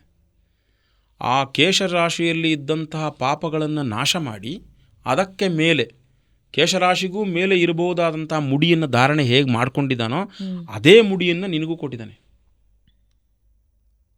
ಆ ಮುಡಿಯಲ್ಲಿ ಏನು ಶಕ್ತಿ ಇದೆಯೋ ಬರುವಂಥ ಜನರ ಭಕ್ತರಿಗೂ ಅಂತಹ ಡೆಡ್ ಸೆಲ್ಸ್ನ ಹೋಗಿಸಿ ಪುಣ್ಯವಾದಂತಹ ಮುಡಿಯನ್ನು ಕೊಟ್ಟು ಅವ್ರ ಮನೆಗೆ ಕಳಿಸ್ಕೊಳ್ಳೋವಂಥದ್ದು, ಅಂತಹ ಮುಡಿಯನ್ನು ಕೊಟ್ಟಿದ್ದಾನೆ. ಅಂತಹ ಮುಡಿಯೂ ಕೂಡ ಅದೇ ಆಗಿದೆ. ಆ ಮುಡಿ ಶಬ್ದವೂ ಕೂಡ ಈ ಮುಡಿಯಿಂದನೇ ಬಂದಿರೋದು. ಮುಡಿ ಮಾಡಿಸೋದು ಅಂತ ಕೇಳ್ತಾರಲ್ವ, ಮುಡಿ ಮಾಡಿಸೋದು ಅಂದ್ರೆ ಏನು? ಚಿನ್ನಾಭರಣದ ಅಂಗಡಿಗೆ ಹೋಗಿ ಮುಡಿ ಮಾಡಿಸೋದು ಅಂದರೆ ಹೊಸ ಕಿರೀಟ ಮಾಡಿಸ್ಬೇಕೇನೋ ಅಂತ ಅನ್ಕೋತಾರೆ. ಹಾಗಲ್ಲ. ಅದು ಮುಡಿ ಮಾಡಿಸೋದು ಅಂದರೆ ನನ್ನೆಲ್ಲ ಪಾಪಗಳನ್ನು ಕಳಿಯೋದು ಅಂತ ಅರ್ಥ. ಆ ಮುಡಿಯ ಧಾರಣೆಯಿಂದ, ದರ್ಶನದಿಂದ ಇವ್ರ ಪಾಪ ಎಲ್ಲ ಹೋಗುತ್ತೆ. ಆ ಪಾಪ ಹೋಗಿದ ತಕ್ಷಣವೇ ಅವರಿಗೆ ಮುಡಿ ಅನ್ನೋ ಶಬ್ದ ಬಂದಿದೆ. ಆ ಮುಡಿಯನ್ನು ಪಾಪ ಮಾಡಿದ್ಮೇಲೆ ಖಾಲಿಯಾಗೋಗಿರುತ್ತೆ. ಅಂದರೆ ಮುಡಿಯನ್ನು ಎತ್ತಿಬಿಟ್ಟಿರ್ತಾರೆ, ಅಂದರೆ ಆಭರಣವನ್ನು ಒಳಗೆ ಇಟ್ಬಿಟ್ಟಿರ್ತಾರೆ. ಅದನ್ನು ನೋಡಿದ ತಕ್ಷಣ ರಾಜ ಒಡೆಯರಿಗೆ ಮನಸ್ಸಿಗೆ ಬೇಜಾರಾಗುತ್ತೆ. ಆ ನಂತರದಲ್ಲಿ ರಾಜ ಒಡೆಯರು ತಮ್ಮ ಸಂಸ್ಥಾನದಿಂದ ರಾಜಮುಡಿಯನ್ನು ಮತ್ತು 15 ಆಭರಣಗಳನ್ನು ಮಾಡಿಸ್ಕೊಡ್ತಾರೆ ಭಗವಂತನಿಗೆ. ಪೂರ್ಣ ಸ್ವರ್ಣಾಭರಣದಲ್ಲೇ ಮಿಂಚ್ತಾನೆ ಭಗವಂತ. ಆ ವೈರಮುಡಿಯನ್ನು ಕಳೆದು ಬೇಜಾರಾಗಿರುತ್ತೆ, ನನ್ನ ಜನನ ಬಿಟ್ಟು ಹೋಗಬೇಕಲ್ಲ ಅಂತ ಅವನಿಗೆ. ಆ ಭಾವನಾತ್ಮಕವಾಗಿಯೇ ಅವರು ಹಾಕಿದಂಥ ಪೂರ್ತಿ ಅವನ ಇಡೀ ಶರೀರಕ್ಕೆ ಶಂಖ, ಚಕ್ರ, ಅಭಯ, ಹಸ್ತ, ಗದಾಂಗಿ, ಪಾದ, ಆನಂತರ ಕವಚಗಳು ಎಲ್ಲವನ್ನು, ಮುತ್ತಿನ ಹಾರಗಳು, ಮಾವಿನ ಹಾರಗಳು ಎಲ್ಲವೂ ಕೂಡ, ಮುತ್ತಿನ ಹಾರಗಳು ಈ ಥರ ಈಗ ಬರ್ತಾ ಇದೆಯಲ್ಲ, ಏನದು ಕ್ರಿಯೇಟೆಡ್ ಪರ್ಲ್ಸು, ಆ ಥರ ಅಲ್ಲ, ಅದು ಸಿ ಪರ್ಲ್, ಅದು ಆ ಥರ ಮುತ್ತನ್ನು ಧಾರಣೆ ಮಾಡಿ ಅವನಿಗೆ ಪೂರ್ತಿ ವಜ್ರಾಭರಣದಿಂದ ದೇವಸ್ಥಾನದ ಒಳಗಡೆ ಮತ್ತೆ ಆ ಕಡೆ ಈ ಕಡೆ ಎಲ್ಲ ತಿರುಗಿ ಜನರಿಗೆ ಆ ದರ್ಶನವನ್ನು ಕೊಟ್ಟು ಮತ್ತೆ ಬಂದು ಒಳಗಡೆ ಸೇರಿಕೊಳ್ತಾನೆ. ಇದೊಂದು ದೊಡ್ಡ ಪ್ರಕ್ರಿಯೆ. ನಮಗೆ ಅಯ್ಯೋ ಒಂದು ಉತ್ಸವ ಇದು ಅನ್ಕೊಂಬಿಡ್ಬೋದು, ಆದರೆ ಹಾಗಲ್ಲ.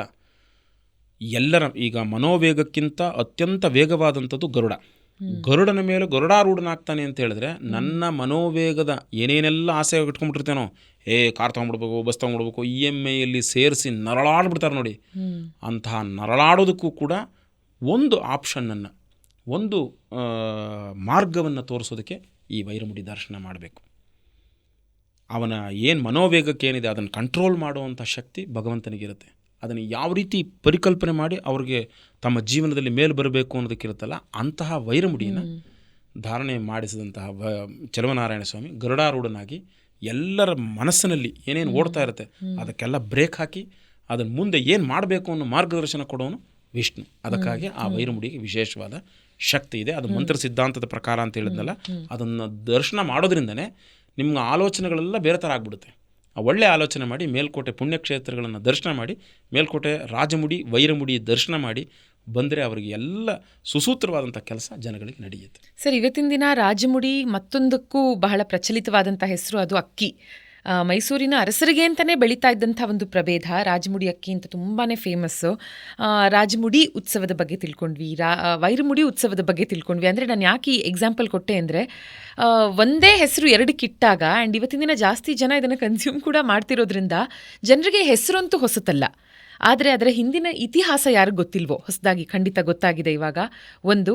ಆ್ಯಂಡ್ ಎರಡನೇದ್ದು, ನೀವಾಗಲೇ ಹೇಳ್ತಾ ಇದ್ರಿ ಇದೊಂದು 14 ದಿನದ ಬ್ರಹ್ಮೋತ್ಸವ ಅಲ್ವಾ ಅಂತ ಹೇಳಿದಾಗ, ಇಲ್ಲ ಇದು ಸಹ 40 ದಿನ ಇರುತ್ತೆ ಅಂತ. ಡೇಟ್ಸ್ಗಳನ್ನು ಹೇಳಿಬಿಡಿ ನಮ್ಮ ಜನರಿಗೆ, ಯಾವ ದಿನದಿಂದ ಯಾವ ದಿನದ ಒಳಗೆ ಬರಬಹುದು. ವೈರಮುಡಿ ಉತ್ಸವ ನೋಡಬೇಕು ಅಂತಿರೋರು ಆ 5 ಗಂಟೆಗಳ ಕಾಲ ಯಾವತ್ತು ಎಷ್ಟೊತ್ತಿಂದ ಎಷ್ಟೊತ್ತವರೆಗೂ ಬರಬೇಕಾಗತ್ತೆ. ಜೊತೆಗೆ ನಮಗೇನಂದರೆ, ಒಂದು ಮನುಷ್ಯರಿಗೆ ತುಂಬ ಕಷ್ಟಪಡೋದಕ್ಕೆ ಇಷ್ಟ ಇಲ್ಲ, ಬಹಳ ಈಸಿಯಾಗಿ ರಶ್ ಇಲ್ದಿರೋ ಟೈಮಲ್ಲಿ ಹೋಗೋಣ, ರಶ್ ಇರುವಾಗ ಯಾಕೆ ಹೋಗೋದು ಅಂತ ಯೋಚನೆ ಮಾಡೋರಿಗೆ, ವೈಕುಂಠದಲ್ಲಿ ನಾರಾಯಣ ತೊಡ್ತಾ ಇದ್ದಂಥ ಆ ಕಿರೀಟ ಮುಕುಟ ಅದನ್ನು ನೋಡಬೇಕು ಅಂತಿದ್ರೆ ರಶಲ್ಲೇ ಬರಬೇಕು, ಆ 5 ಗಂಟೆಗಳೇ ನೋಡಬೇಕು. ಹಾಗಾಗಿ ನೀವು ಒಂದು ಮಾತನ್ನು ಕರೆಕ್ಟಾಗಿ ಹೇಳ್ತಾ ಹೋಗ್ತೀರಿ, ಇದು 40 ದಿವಸದ ಬ್ರಹ್ಮೋತ್ಸವ ಅಂತ. ಹೌದು, ಖಂಡಿತವಾಗ್ಲೂ ಈ ಮಾರ್ಚ್ 28ನೇ ತಾರೀಕಿಂದ ಬಹುತೇಕ ಮೇ 3ನೇ ತಾರೀಕು ತನಕ ಇರುತ್ತೆ ಇದು. ಬಹುತೇಕ ಆ ಉತ್ಸವಗಳು ಅದ್ರ ಜೊತೆಗೂ ಮುಂದೂ ಇರುತ್ತೆ. ಇದರಲ್ಲಿ ಪ್ರಮುಖವಾದಂಥದ್ದು ನವಾಹ ಅಂದರೆ 9 ದಿನಗಳ ಬ್ರಹ್ಮೋತ್ಸವ. ಅದರಲ್ಲಿ 10 ದಿವಸಗಳ ಕಾಲ ಭಗವಂತನನ್ನು ಧಾರಣೆ ಮಾಡ್ಬೋದು. ಇದರಲ್ಲೇ ವೈಶಿಷ್ಟ್ಯಗಳಿವೆ. ಈ ಧ್ವಜಾರೋಹಣ ಅಂತ ನಡೆಯುತ್ತೆ. ಈ ಧ್ವಜಾರೋಹಣದ ದಿವಸ ಅಂದರೆ 4ನೇ ತಾರೀಕು ಧ್ವಜಾರೋಹಣದ ದಿವಸ ಯಾರೆಲ್ಲ ಮಕ್ಕಳಾಗಿಲ್ವೋ ಅವರೆಲ್ಲ ಬಂದು ಪಿಂಡ ಪ್ರಸಾದವನ್ನು, ಗರುಡ ಬುತ್ತಿ ಅಂತ ಹೇಳ್ತೀವಿ, ಆ ಪಿಂಡ ಪ್ರಸಾದವನ್ನು ತಗೊಂಡ್ರೆ ಮಕ್ಕಳಾಗುವಂಥದ್ದನ್ನು ನಾವು ಕಾಣ್ಬೋದು. ಅಂದರೆ ಬಹುತೇಕ ಏನಾದರೂ ದೋಷಗಳಿದ್ರೂ ಕೂಡ ಅವತ್ತು ಹೋಗುತ್ತೆ ಅದು. ಆದ್ದರಿಂದ ನಿಮಗೆ ಆ ದಿವಸ ಬರ್ಬೋದು. ಅಲ್ಲಿಂದ ಆರಂಭ ಆದರೆ ವೈರಮುಡಿ ನೀವು ಕೇಳಿದ ಹಾಗೆ ರೆಶ್ಶು ಅಂತ ಹೇಳ್ತಾರೆ, ರೆಶಲ್ಲೇ ಬರಬೇಕು. ನಿಮಗೋಸ್ಕರ ಸಪ್ರೇಟಾಗಿ ಮಾಡೋಕ್ಕಾಗತ್ತಾ? ಸಾರ್ವತ್ರಿಕ ಎಲ್ಲ ಜನಗಳು ಕೂಡ ಒಂದೇ ಒಂದು ವೇದಿಕೆಗೆ ಬಂದು ಆ ಜನರು ಎಲ್ಲರಿಗೂ ಕೂಡ ಭಗವಂತ ದರ್ಶನ ಕೊಡಬೇಕು. ಸಾವು ಅಂತ ಬಂದಾಗ ಇವನಿಗೆ ಬೇರೆ ಅವನಿಗೆ ಬೇರೆ ಕೊಡೋದೇ ಇಲ್ಲ ಭಗವಂತ, ಎಲ್ರಿಗೂ ಒಂದೇ ಥರ ಕೊಡ್ತಾನೆ. ಪುಣ್ಯ ಕೊಡಬೇಕಾದ್ರೂ ಹಾಗೆ, ಇವನಿಗೆ ಬೇರೆ ಅವನಿಗೆ ಬೇರೆ ಅಂತ ಕೊಡೋದೇ ಇಲ್ಲ. ಆದರೆ ಕ್ರಮ ಪುಣ್ಯ ಇನ್ನೂ ಹೆಚ್ಚು ಮಾಡ್ಕೋಬೇಕು ಅಂದಾಗ ನೀನು ಇಂಥ ಧರ್ಮ ಕಾರ್ಯಗಳನ್ನು ಮಾಡಬೇಕು ಅಂತ ರೂಲ್ಸ್ ವಿಧಿಸಿರ್ತಾರೆ. ಅದನ್ನು ವಿಧಿಸಿ ಅದನ್ನು ನೋಡಬೇಕು. ಈಗ ಉದಾಹರಣೆಗೆ 100 ರೂಪಾಯಿ ನೀವು ಸಂಪಾದನೆ ಮಾಡ್ತೀರಿ ಅಂತ ಇಟ್ಕೊಳ್ಳಿ, 13 ರೂಪಾಯಿ ಟ್ಯಾಕ್ಸ್ ರೀತಿಯಲ್ಲಿ ಕೊಡ್ಬಿಡ್ಬೇಕು. ಅದು ಯಾವುದಕ್ಕೆ? ನೀರಿಗೆ 2 ರೂಪಾಯಿ, ಆಹಾರಕ್ಕೆ 1 ರೂಪಾಯಿ, ಭಿಕ್ಷುಕರಿಗೆ 1 ರೂಪಾಯಿ, ವಸ್ತ್ರಕ್ಕೆ, ವಿದ್ಯಾದಾನಕ್ಕೆ, ಇದಕ್ಕೆಲ್ಲ ಕೊಡಬೇಕು ನೀವು. ಹೀಗೆ ಕೊಟ್ಟರೆ ಅದು ನಿಮಗೆ ಉಳಿತಾಯ ಆಗುತ್ತೆ. ಇಲ್ಲದೆ ಹೋದರೆ ಅಷ್ಟನ್ನು ಕಿತ್ಕೊಂಡು ಹೋಗ್ತಾನೆ. ಈಗ ಮೊದಲೆಲ್ಲ ದಾನ ಧರ್ಮಗಳನ್ನು ಮಾಡಿ ಅಂತ ಹೇಳ್ತಾ ಇದ್ರು, ದಾನ ಧರ್ಮಗಳನ್ನು ಮಾಡೋದೇ ಇಲ್ಲ ಯಾರು ಈಗ. ಅದಕ್ಕೆ ಈಗ ಏನು ಮಾಡ್ತಾರೆ, ಕಿತ್ಕೋತಾ ಇದ್ದಾರೆ. ನೀವು ಕೊಟ್ಟಾಗ 10 ರೂಪಾಯಿ ನಿಮ್ಮ ಮನಸ್ಸಿಂದ ಕೊಡ್ಬೋದು, ಇಲ್ಲ ಏನು ಮಾಡ್ತಿದ್ದೀರಿ ನೀವು ಕೊಡಲ್ಲ ಅಂದರೆ ಅವರೇ 100 ರೂಪಾಯಿ ಕಿತ್ಕೊಂಡಿರ್ತಾರೆ. ಹಾಗೆ ನಮ್ಮ ಕೊಡೋ ಮನಸ್ಸು ಯಾವಾಗಲೂ ದೊಡ್ಡದಾಗಿದ್ದರೆ ಬರೋ ಮನಸ್ಸು ನಮಗೆ ಬಂದಿರುತ್ತೆ. ಹಾಗೆ ನಾವು ಹೋಗುವಂಥ ಧರ್ಮ ಕಾರ್ಯಗಳನ್ನು ಮಾಡ್ತಾ ಇದ್ದರೆ ನಿಮಗೆ ಭಗವಂತ ಎಂಥ ರಶ್ ಇದ್ದರೂ ನಿಮಗೆ ನಿಮ್ಮ ಹತ್ರಕ್ಕೆ ಬಂದು ಭಗವಂತ ಆಶೀರ್ವಾದವನ್ನು ಮಾಡಿ ದರ್ಶನವನ್ನು ಕೊಡ್ತಾನೆ. ಅದೊಂದು ವಿಶೇಷ ವೈರಮುಡಿಲಿ. ಬೇರೆ ಯಾವ ಉತ್ಸವದಲ್ಲಿಯೂ ಕೂಡ ಹತ್ತತ್ರಕ್ಕೆ ಬಂದು ನಿಮಗೆ ಎಲ್ಲಿ ನಿಂತಿರ್ತಾರೋ ಜನ ಅಲ್ಲಿಗೆ ಬರಲ್ಲ. ಆದರೆ ವೈರಮುಡಿ ವಿಶೇಷ ಅದೇ, ಎಲ್ಲಿ ನಿಂತಿರ್ತಾರೋ ಅಲ್ಲಿಗೆ ಬರ್ತಾರೆ. ಎಲ್ಲಿ ನಿಂತಿರ್ತಾನೆ ನೀವು ನನಗೆ ದರ್ಶನ ಆಗಿಲ್ಲ ಅಂತ ಹೇಳಂಗೇ ಇಲ್ಲ, ಲಕ್ಷಾಂತರ ಜನಕ್ಕೂ ದರ್ಶನ ಆಗ್ತಾ ಇರುತ್ತೆ. ಹಾಗಾಗಿ ಆ 5 ಗಂಟೆಯಲ್ಲಿಯೇ ಬಂದು ದರ್ಶನ ಮಾಡಬೇಕು. ಹಿಂಗೆ ಮಾಡೋದ್ರಿಂದ ಅವರಿಗೆ ಪಾಪಗಳು ನಾಶವಾಗುತ್ತೆ, ಪುಣ್ಯಗಳು ಅತ್ಯಂತ ಶ್ರೇಷ್ಠವಾಗಿ ವೇಗವಾಗಿ ಬೆಳೆಯುತ್ತೆ. ಅದರ ಜೊತೆಗೆ ಆ ಪವಿತ್ರವಾದಂತಹ ದರ್ಶನವೂ ನಿಮಗಾಗತ್ತೆ. ಆದಮೇಲೆ ಈ ಬ್ರಹ್ಮೋತ್ಸವದ 10 ದಿವಸಗಳ ಕಾಲ ಏನು ನಡೆಯುತ್ತೋ ಉತ್ಸವಗಳಲ್ಲಿ, ಅದರಲ್ಲಿ ಧ್ವಜಾರೋಹಣ ಇರುತ್ತೆ, ವೈರಮುಡಿ ಇರುತ್ತೆ. ವೈರಮುಡಿಯ ದಿವಸವೇ ರಾಜಮುಡಿ ಇರುತ್ತೆ. ಅಂದರೆ ವೈರಮುಡಿ ಉತ್ಸವ ಎಲ್ಲ ಆಗುತ್ತಲ್ಲ, ವೈರಮುಡಿ ಉತ್ಸವ ಮುಕ್ತಾಯ ಆದಮೇಲೆ ರಾಜಮುಡಿಯನ್ನು ಧಾರಣೆ ಮಾಡಿಕೊಂಡು ಅನಂತರ ಒಳಗೆ ಬರ್ತಾನೆ. ಇನ್ನೊಂದು ವಿಶೇಷ ಏನಂದರೆ ವೈರಮುಡಿ ಒಂದು ಸಲ ಆಚೆಗೆ ಬಂದ್ಬಿಟ್ರೆ ದೇವರ ಜೊತೆಲಿ ಅಷ್ಟೇ, ಅದು ಇನ್ನು ವಾಪಸ್ ಒಳಗೋಗಲ್ಲ. ಇನ್ನು ವಾಪಸ್ ಒಳಗೋಗಲ್ಲ, ದೇವರ ಜೊತೆಲೂ ಒಳಗೋಗಲ್ಲ ಅದು. ಅಂದರೆ ದೇವರ ಜೊತೆಲಿ ಹೋಗುವಂಥದ್ದಕ್ಕೆ ಆನಂತರ ತಗೊಂಡೋಗಿ ಸೇಫ್ಟಿಗೆ ಇಟ್ಟು ಆನಂತರ ಇದಕ್ಕೆ ಹೊರಟೋಗುತ್ತೆ, ಏನು ಟೆಸರಿಗೆ ಹೊರಟೋಗುತ್ತೆ. ಆದರೆ ವೈರಮುಡಿ ದೇವಸ್ಥಾನದಿಂದ ಹೊರಗಡೆ ಧಾರಣೆಯಾಗಿ ಬರುತ್ತಲ್ಲ, ಅಂದರೆ ಒಳಗಡೆ ಧಾರಣೆ ಮಾಡ್ಕೊಂಡು ಬರ್ತಾರಲ್ಲ, ಅದಾದಮೇಲೆ ಹೊರಗಡೆ ಮತ್ತೆ ಆಚೆಗೆ ಬಂದು ಧಾರಣೆ ಮಾಡ್ಕೊಂಡು ಹೋಗಲ್ಲ ದೇವರು, ಮತ್ತೆ ರಾಜಮುಡಿಯನ್ನು ಧಾರಣೆ ಮಾಡ್ಕೊಂಡು ಹೋಗ್ತಾರೆ. ಅದು ರಾಜಒಡೆಯರು ಕೊಟ್ಟಂತಹ ಮುಡಿ, ಪೂರ್ತಿ ಆಭರಣದ ಜೊತೆಗೆ ಧಾರಣೆ ಮಾಡ್ಕೊಂಡು ಹೋಗ್ತಾನೆ. ಹೀಗೆ ವೈರಮುಡಿ 7ನೇ ತಾರೀಕಿದೆ, ಏಪ್ರಿಲ್ 7ನೇ ತಾರೀಕು ಸಾಯಂಕಾಲ ಅಂದರೆ ರಾತ್ರಿ 8 ಗಂಟೆ 30 ನಿಮಿಷಕ್ಕೆ ಧಾರಣೆ ಆಗುತ್ತೆ. ಅದಾದ ಮೇಲೆ ಬೆಳಗಿನ ಜಾವ 3 ಗಂಟೆ ತನಕ ಇರುತ್ತೆ. ಅಂದರೆ 8ನೇ ತಾರೀಕು ಬೆಳಗಿನ ಜಾವ 3 ಗಂಟೆ ತನಕ ಇರುತ್ತೆ. ಅವತ್ತು 3 ಗಂಟೆ ಆದಮೇಲೆ ರಾಜಮುಡಿ ಧಾರಣೆ ಆಗುತ್ತೆ. ರಾಜಮುಡಿ ಸರಿಸುಮಾರು ಒಂದು 6 ದಿವಸಗಳ ಕಾಲ ಇರುತ್ತೆ. ಭಗವಂತನ ಧಾರಣೆಯಲ್ಲಿಯೇ 6 ದಿವಸಗಳ ಕಾಲ ಇರುತ್ತೆ. ಇದು 10 ದಿವಸದ ಕಾರ್ಯಕ್ರಮ. ಅದರಲ್ಲಿ ಮೇನ್ ಆಗಿ ಒಂದು ಧ್ವಜಾರೋಹಣ, ಆನಂತರ ನಾಗವಲ್ಲಿ ಮಹೋತ್ಸವ, ಕಲ್ಯಾಣೋತ್ಸವ ಅದಕ್ಕೆ ಮುಂಚೆನೇ ಆಗ್ಬಿಟ್ಟಿರುತ್ತೆ. ಆನಂತರ ವೈರಮುಡಿ ಉತ್ಸವ ಆದಮೇಲೆ ಗರುಡ ಸೇವೆ, ಆನಂತರ ಶ್ರೀಮನ್ ಮಹಾರಥೋತ್ಸವ, ಬ್ರಹ್ಮರಥೋತ್ಸವ ಅಂತ ಹೇಳಿದ್ವಿ, ಆ ರಥೋತ್ಸವ, ಆನಂತರ ತೆಪ್ಪೋತ್ಸವ ನಡೆಯುತ್ತೆ. ಆನಂತರ ತೀರ್ಥ ಸ್ನಾನ ಅಂತ ಇಲ್ಲಿಗೆ ಮುಕ್ತಾಯ ಆಗುತ್ತೆ. ಆನಂತರ ಮಾರನೇ ದಿವಸ ಮಹಾಭಿಷೇಕ ಆಗುತ್ತೆ. ಮಹಾಭಿಷೇಕ ಆಗಿ ಶೇರ್ತಿ ಸೇವೆ ಆಗುತ್ತೆ. ಅಂದರೆ ಕೃಷ್ಣ ಮತ್ತು ಬಲರಾಮ ಇಬ್ಬರು ಬಂದು ಸೇರಿಸಿದಂಥ ಮೂಲಮೂರ್ತಿಯ ಜೊತೆಗೆ ಉತ್ಸವ ಮೂರ್ತಿಯನ್ನು ಸೇರಿಸಿದಂತಹ ದಿವಸ ಅದಾಗಿರುತ್ತೆ. ಇದು ಇಷ್ಟು ಮೇನ್ ಉತ್ಸವದ ದಿನಗಳು. ಇದನ್ನು ತಾವು ಪೂರ್ತಿ ಹೇಳ್ತಿರೋದನ್ನು. ಹಾಗಾಗಿ ಈ ಉತ್ಸವಗಳಲ್ಲಿ ಯಾವ ಉತ್ಸವಗಳಲ್ಲಿ ದರ್ಶನ ಮಾಡಿದ್ರೂ ಒಂದು ವಿಶೇಷ ಶಕ್ತಿ ಇರುತ್ತೆ. ತೆಪ್ಪೋತ್ಸವದ ದಿವಸ ಒಂದೇ ಒಂದು ಅಂದರೆ ಚಲವನಾರಾಯಣ ಸ್ವಾಮಿ ಒಬ್ಬರೇ ಸಕಲಾಭರಣಗಳ ಜೊತೆಲಿ ಬರ್ತಾನೆ. ಅದ್ಭುತ. ಅದನ್ನು ನೋಡೋಕ್ಕಂತೂ ತುಂಬ ಸಂತೋಷವಾಗುತ್ತೆ. ರಾಜಮುಡಿಯ ಜೊತೆಗೆ ಸಕಲಾಭರಣಗಳ ಜೊತೆಯಲ್ಲಿ ಭಗವಂತ ತೆಪ್ಪೋತ್ಸವಕ್ಕೆ ಬರ್ತಾನೆ. ಅದನ್ನು ನೋಡುವಂಥದ್ದು. ಆನಂತರ ಮಾರನೇ ದಿವಸ ತೀರ್ಥ ಸ್ನಾನ ಇರುತ್ತೆ, ಅದನ್ನು ಕೂಡ ತುಂಬ ಚೆನ್ನಾಗಿರುತ್ತೆ. ಮತ್ತು ಜನಗಳು ಬಂದು ಉಳ್ಕೋಬೇಕಾದ್ರೆ, ಅಂದರೆ ಯಾರಿಗಾದರೂ ಯಾವ ಅವಕಾಶ ಇರುತ್ತೆ ಆ ಅವಕಾಶಕ್ಕೆ ತಕ್ಕಂತೆ ಅಲ್ಲಿ ಅವಕಾಶಗಳಿರುತ್ತವೆ. ಉದಾಹರಣೆಗೆ ದೇವಸ್ಥಾನದ ಸುತ್ತಲೂ ಮಲ್ಕೊಳ್ತಾರೆ, ಅಂದರೆ ಕೈಸಾಲೆ ಅಂತ ಹೇಳ್ತೀವಿ. ಆ ಕೈಸಾಲೆಯಲ್ಲಿ ಪೂರ್ತಿ ಮಲ್ಕೊಳ್ತಾರೆ. ಅನೇಕ ರಾಮಾನುಜ ಕೂಟಗಳಿವೆ, ಛತ್ರಗಳಿವೆ, ಮತ್ತು ಊಟೋಪಚಾರಗಳಿಗೆ ಯಾವುದೇ ತೊಂದರೆನೂ ಆಗಲ್ಲ. ಎಲ್ಲ ಕಡೆಯಲ್ಲೂ ಪ್ರಸಾದ ಸಿಗುತ್ತೆ. ಆ ಪ್ರಸಾದಗಳನ್ನು ತಗೋಬೋದು ಊಟದ ವಿಷಯಕ್ಕೆ ಬಂದರೆ. ಆನಂತರ ನೀವು ವೈರಮುಡಿ ಧಾರಣೆ ಆಗುವಂಥ ಸಂದರ್ಭದಲ್ಲಿ ಬಂದರೆ ತುಂಬ ಲೇಟ್ ಆಗುತ್ತೆ ನಿಮಗೆ ದರ್ಶನ ಆಗೋದು.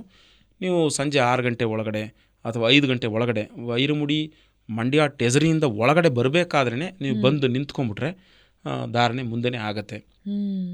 ಮುಂದೆ ಆದಂಥ ಸಂದರ್ಭದಲ್ಲಿ ಆ ಧಾರಣೆ ಮುಂಚೆನೇ ನೀವು ಬಂದು ನಿಂತ್ಕೊಂಡಂಗೆ ಆಗುತ್ತೆ, ದರ್ಶನನೂ ಕೂಡ ಮಾಡ್ಬೋದಾಗಿರುತ್ತೆ.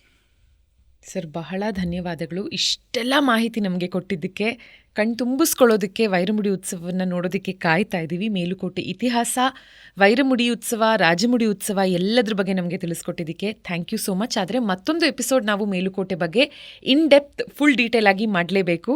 But for now thank you sir, ಬಹಳ ಧನ್ಯವಾದಗಳು. ಧನ್ಯವಾದ. ಎಲ್ಲರಿಗೂ ಶುಭವಾಗಲಿ. ಮೇಲುಕೋಟೆಗೆ ಬಂದು ಎಲ್ಲರೂ ಭಗವಂತನ ದರ್ಶನವನ್ನು ಮಾಡಿ ಪುನೀತರಾಗಿ. ಧನ್ಯವಾದಗಳು.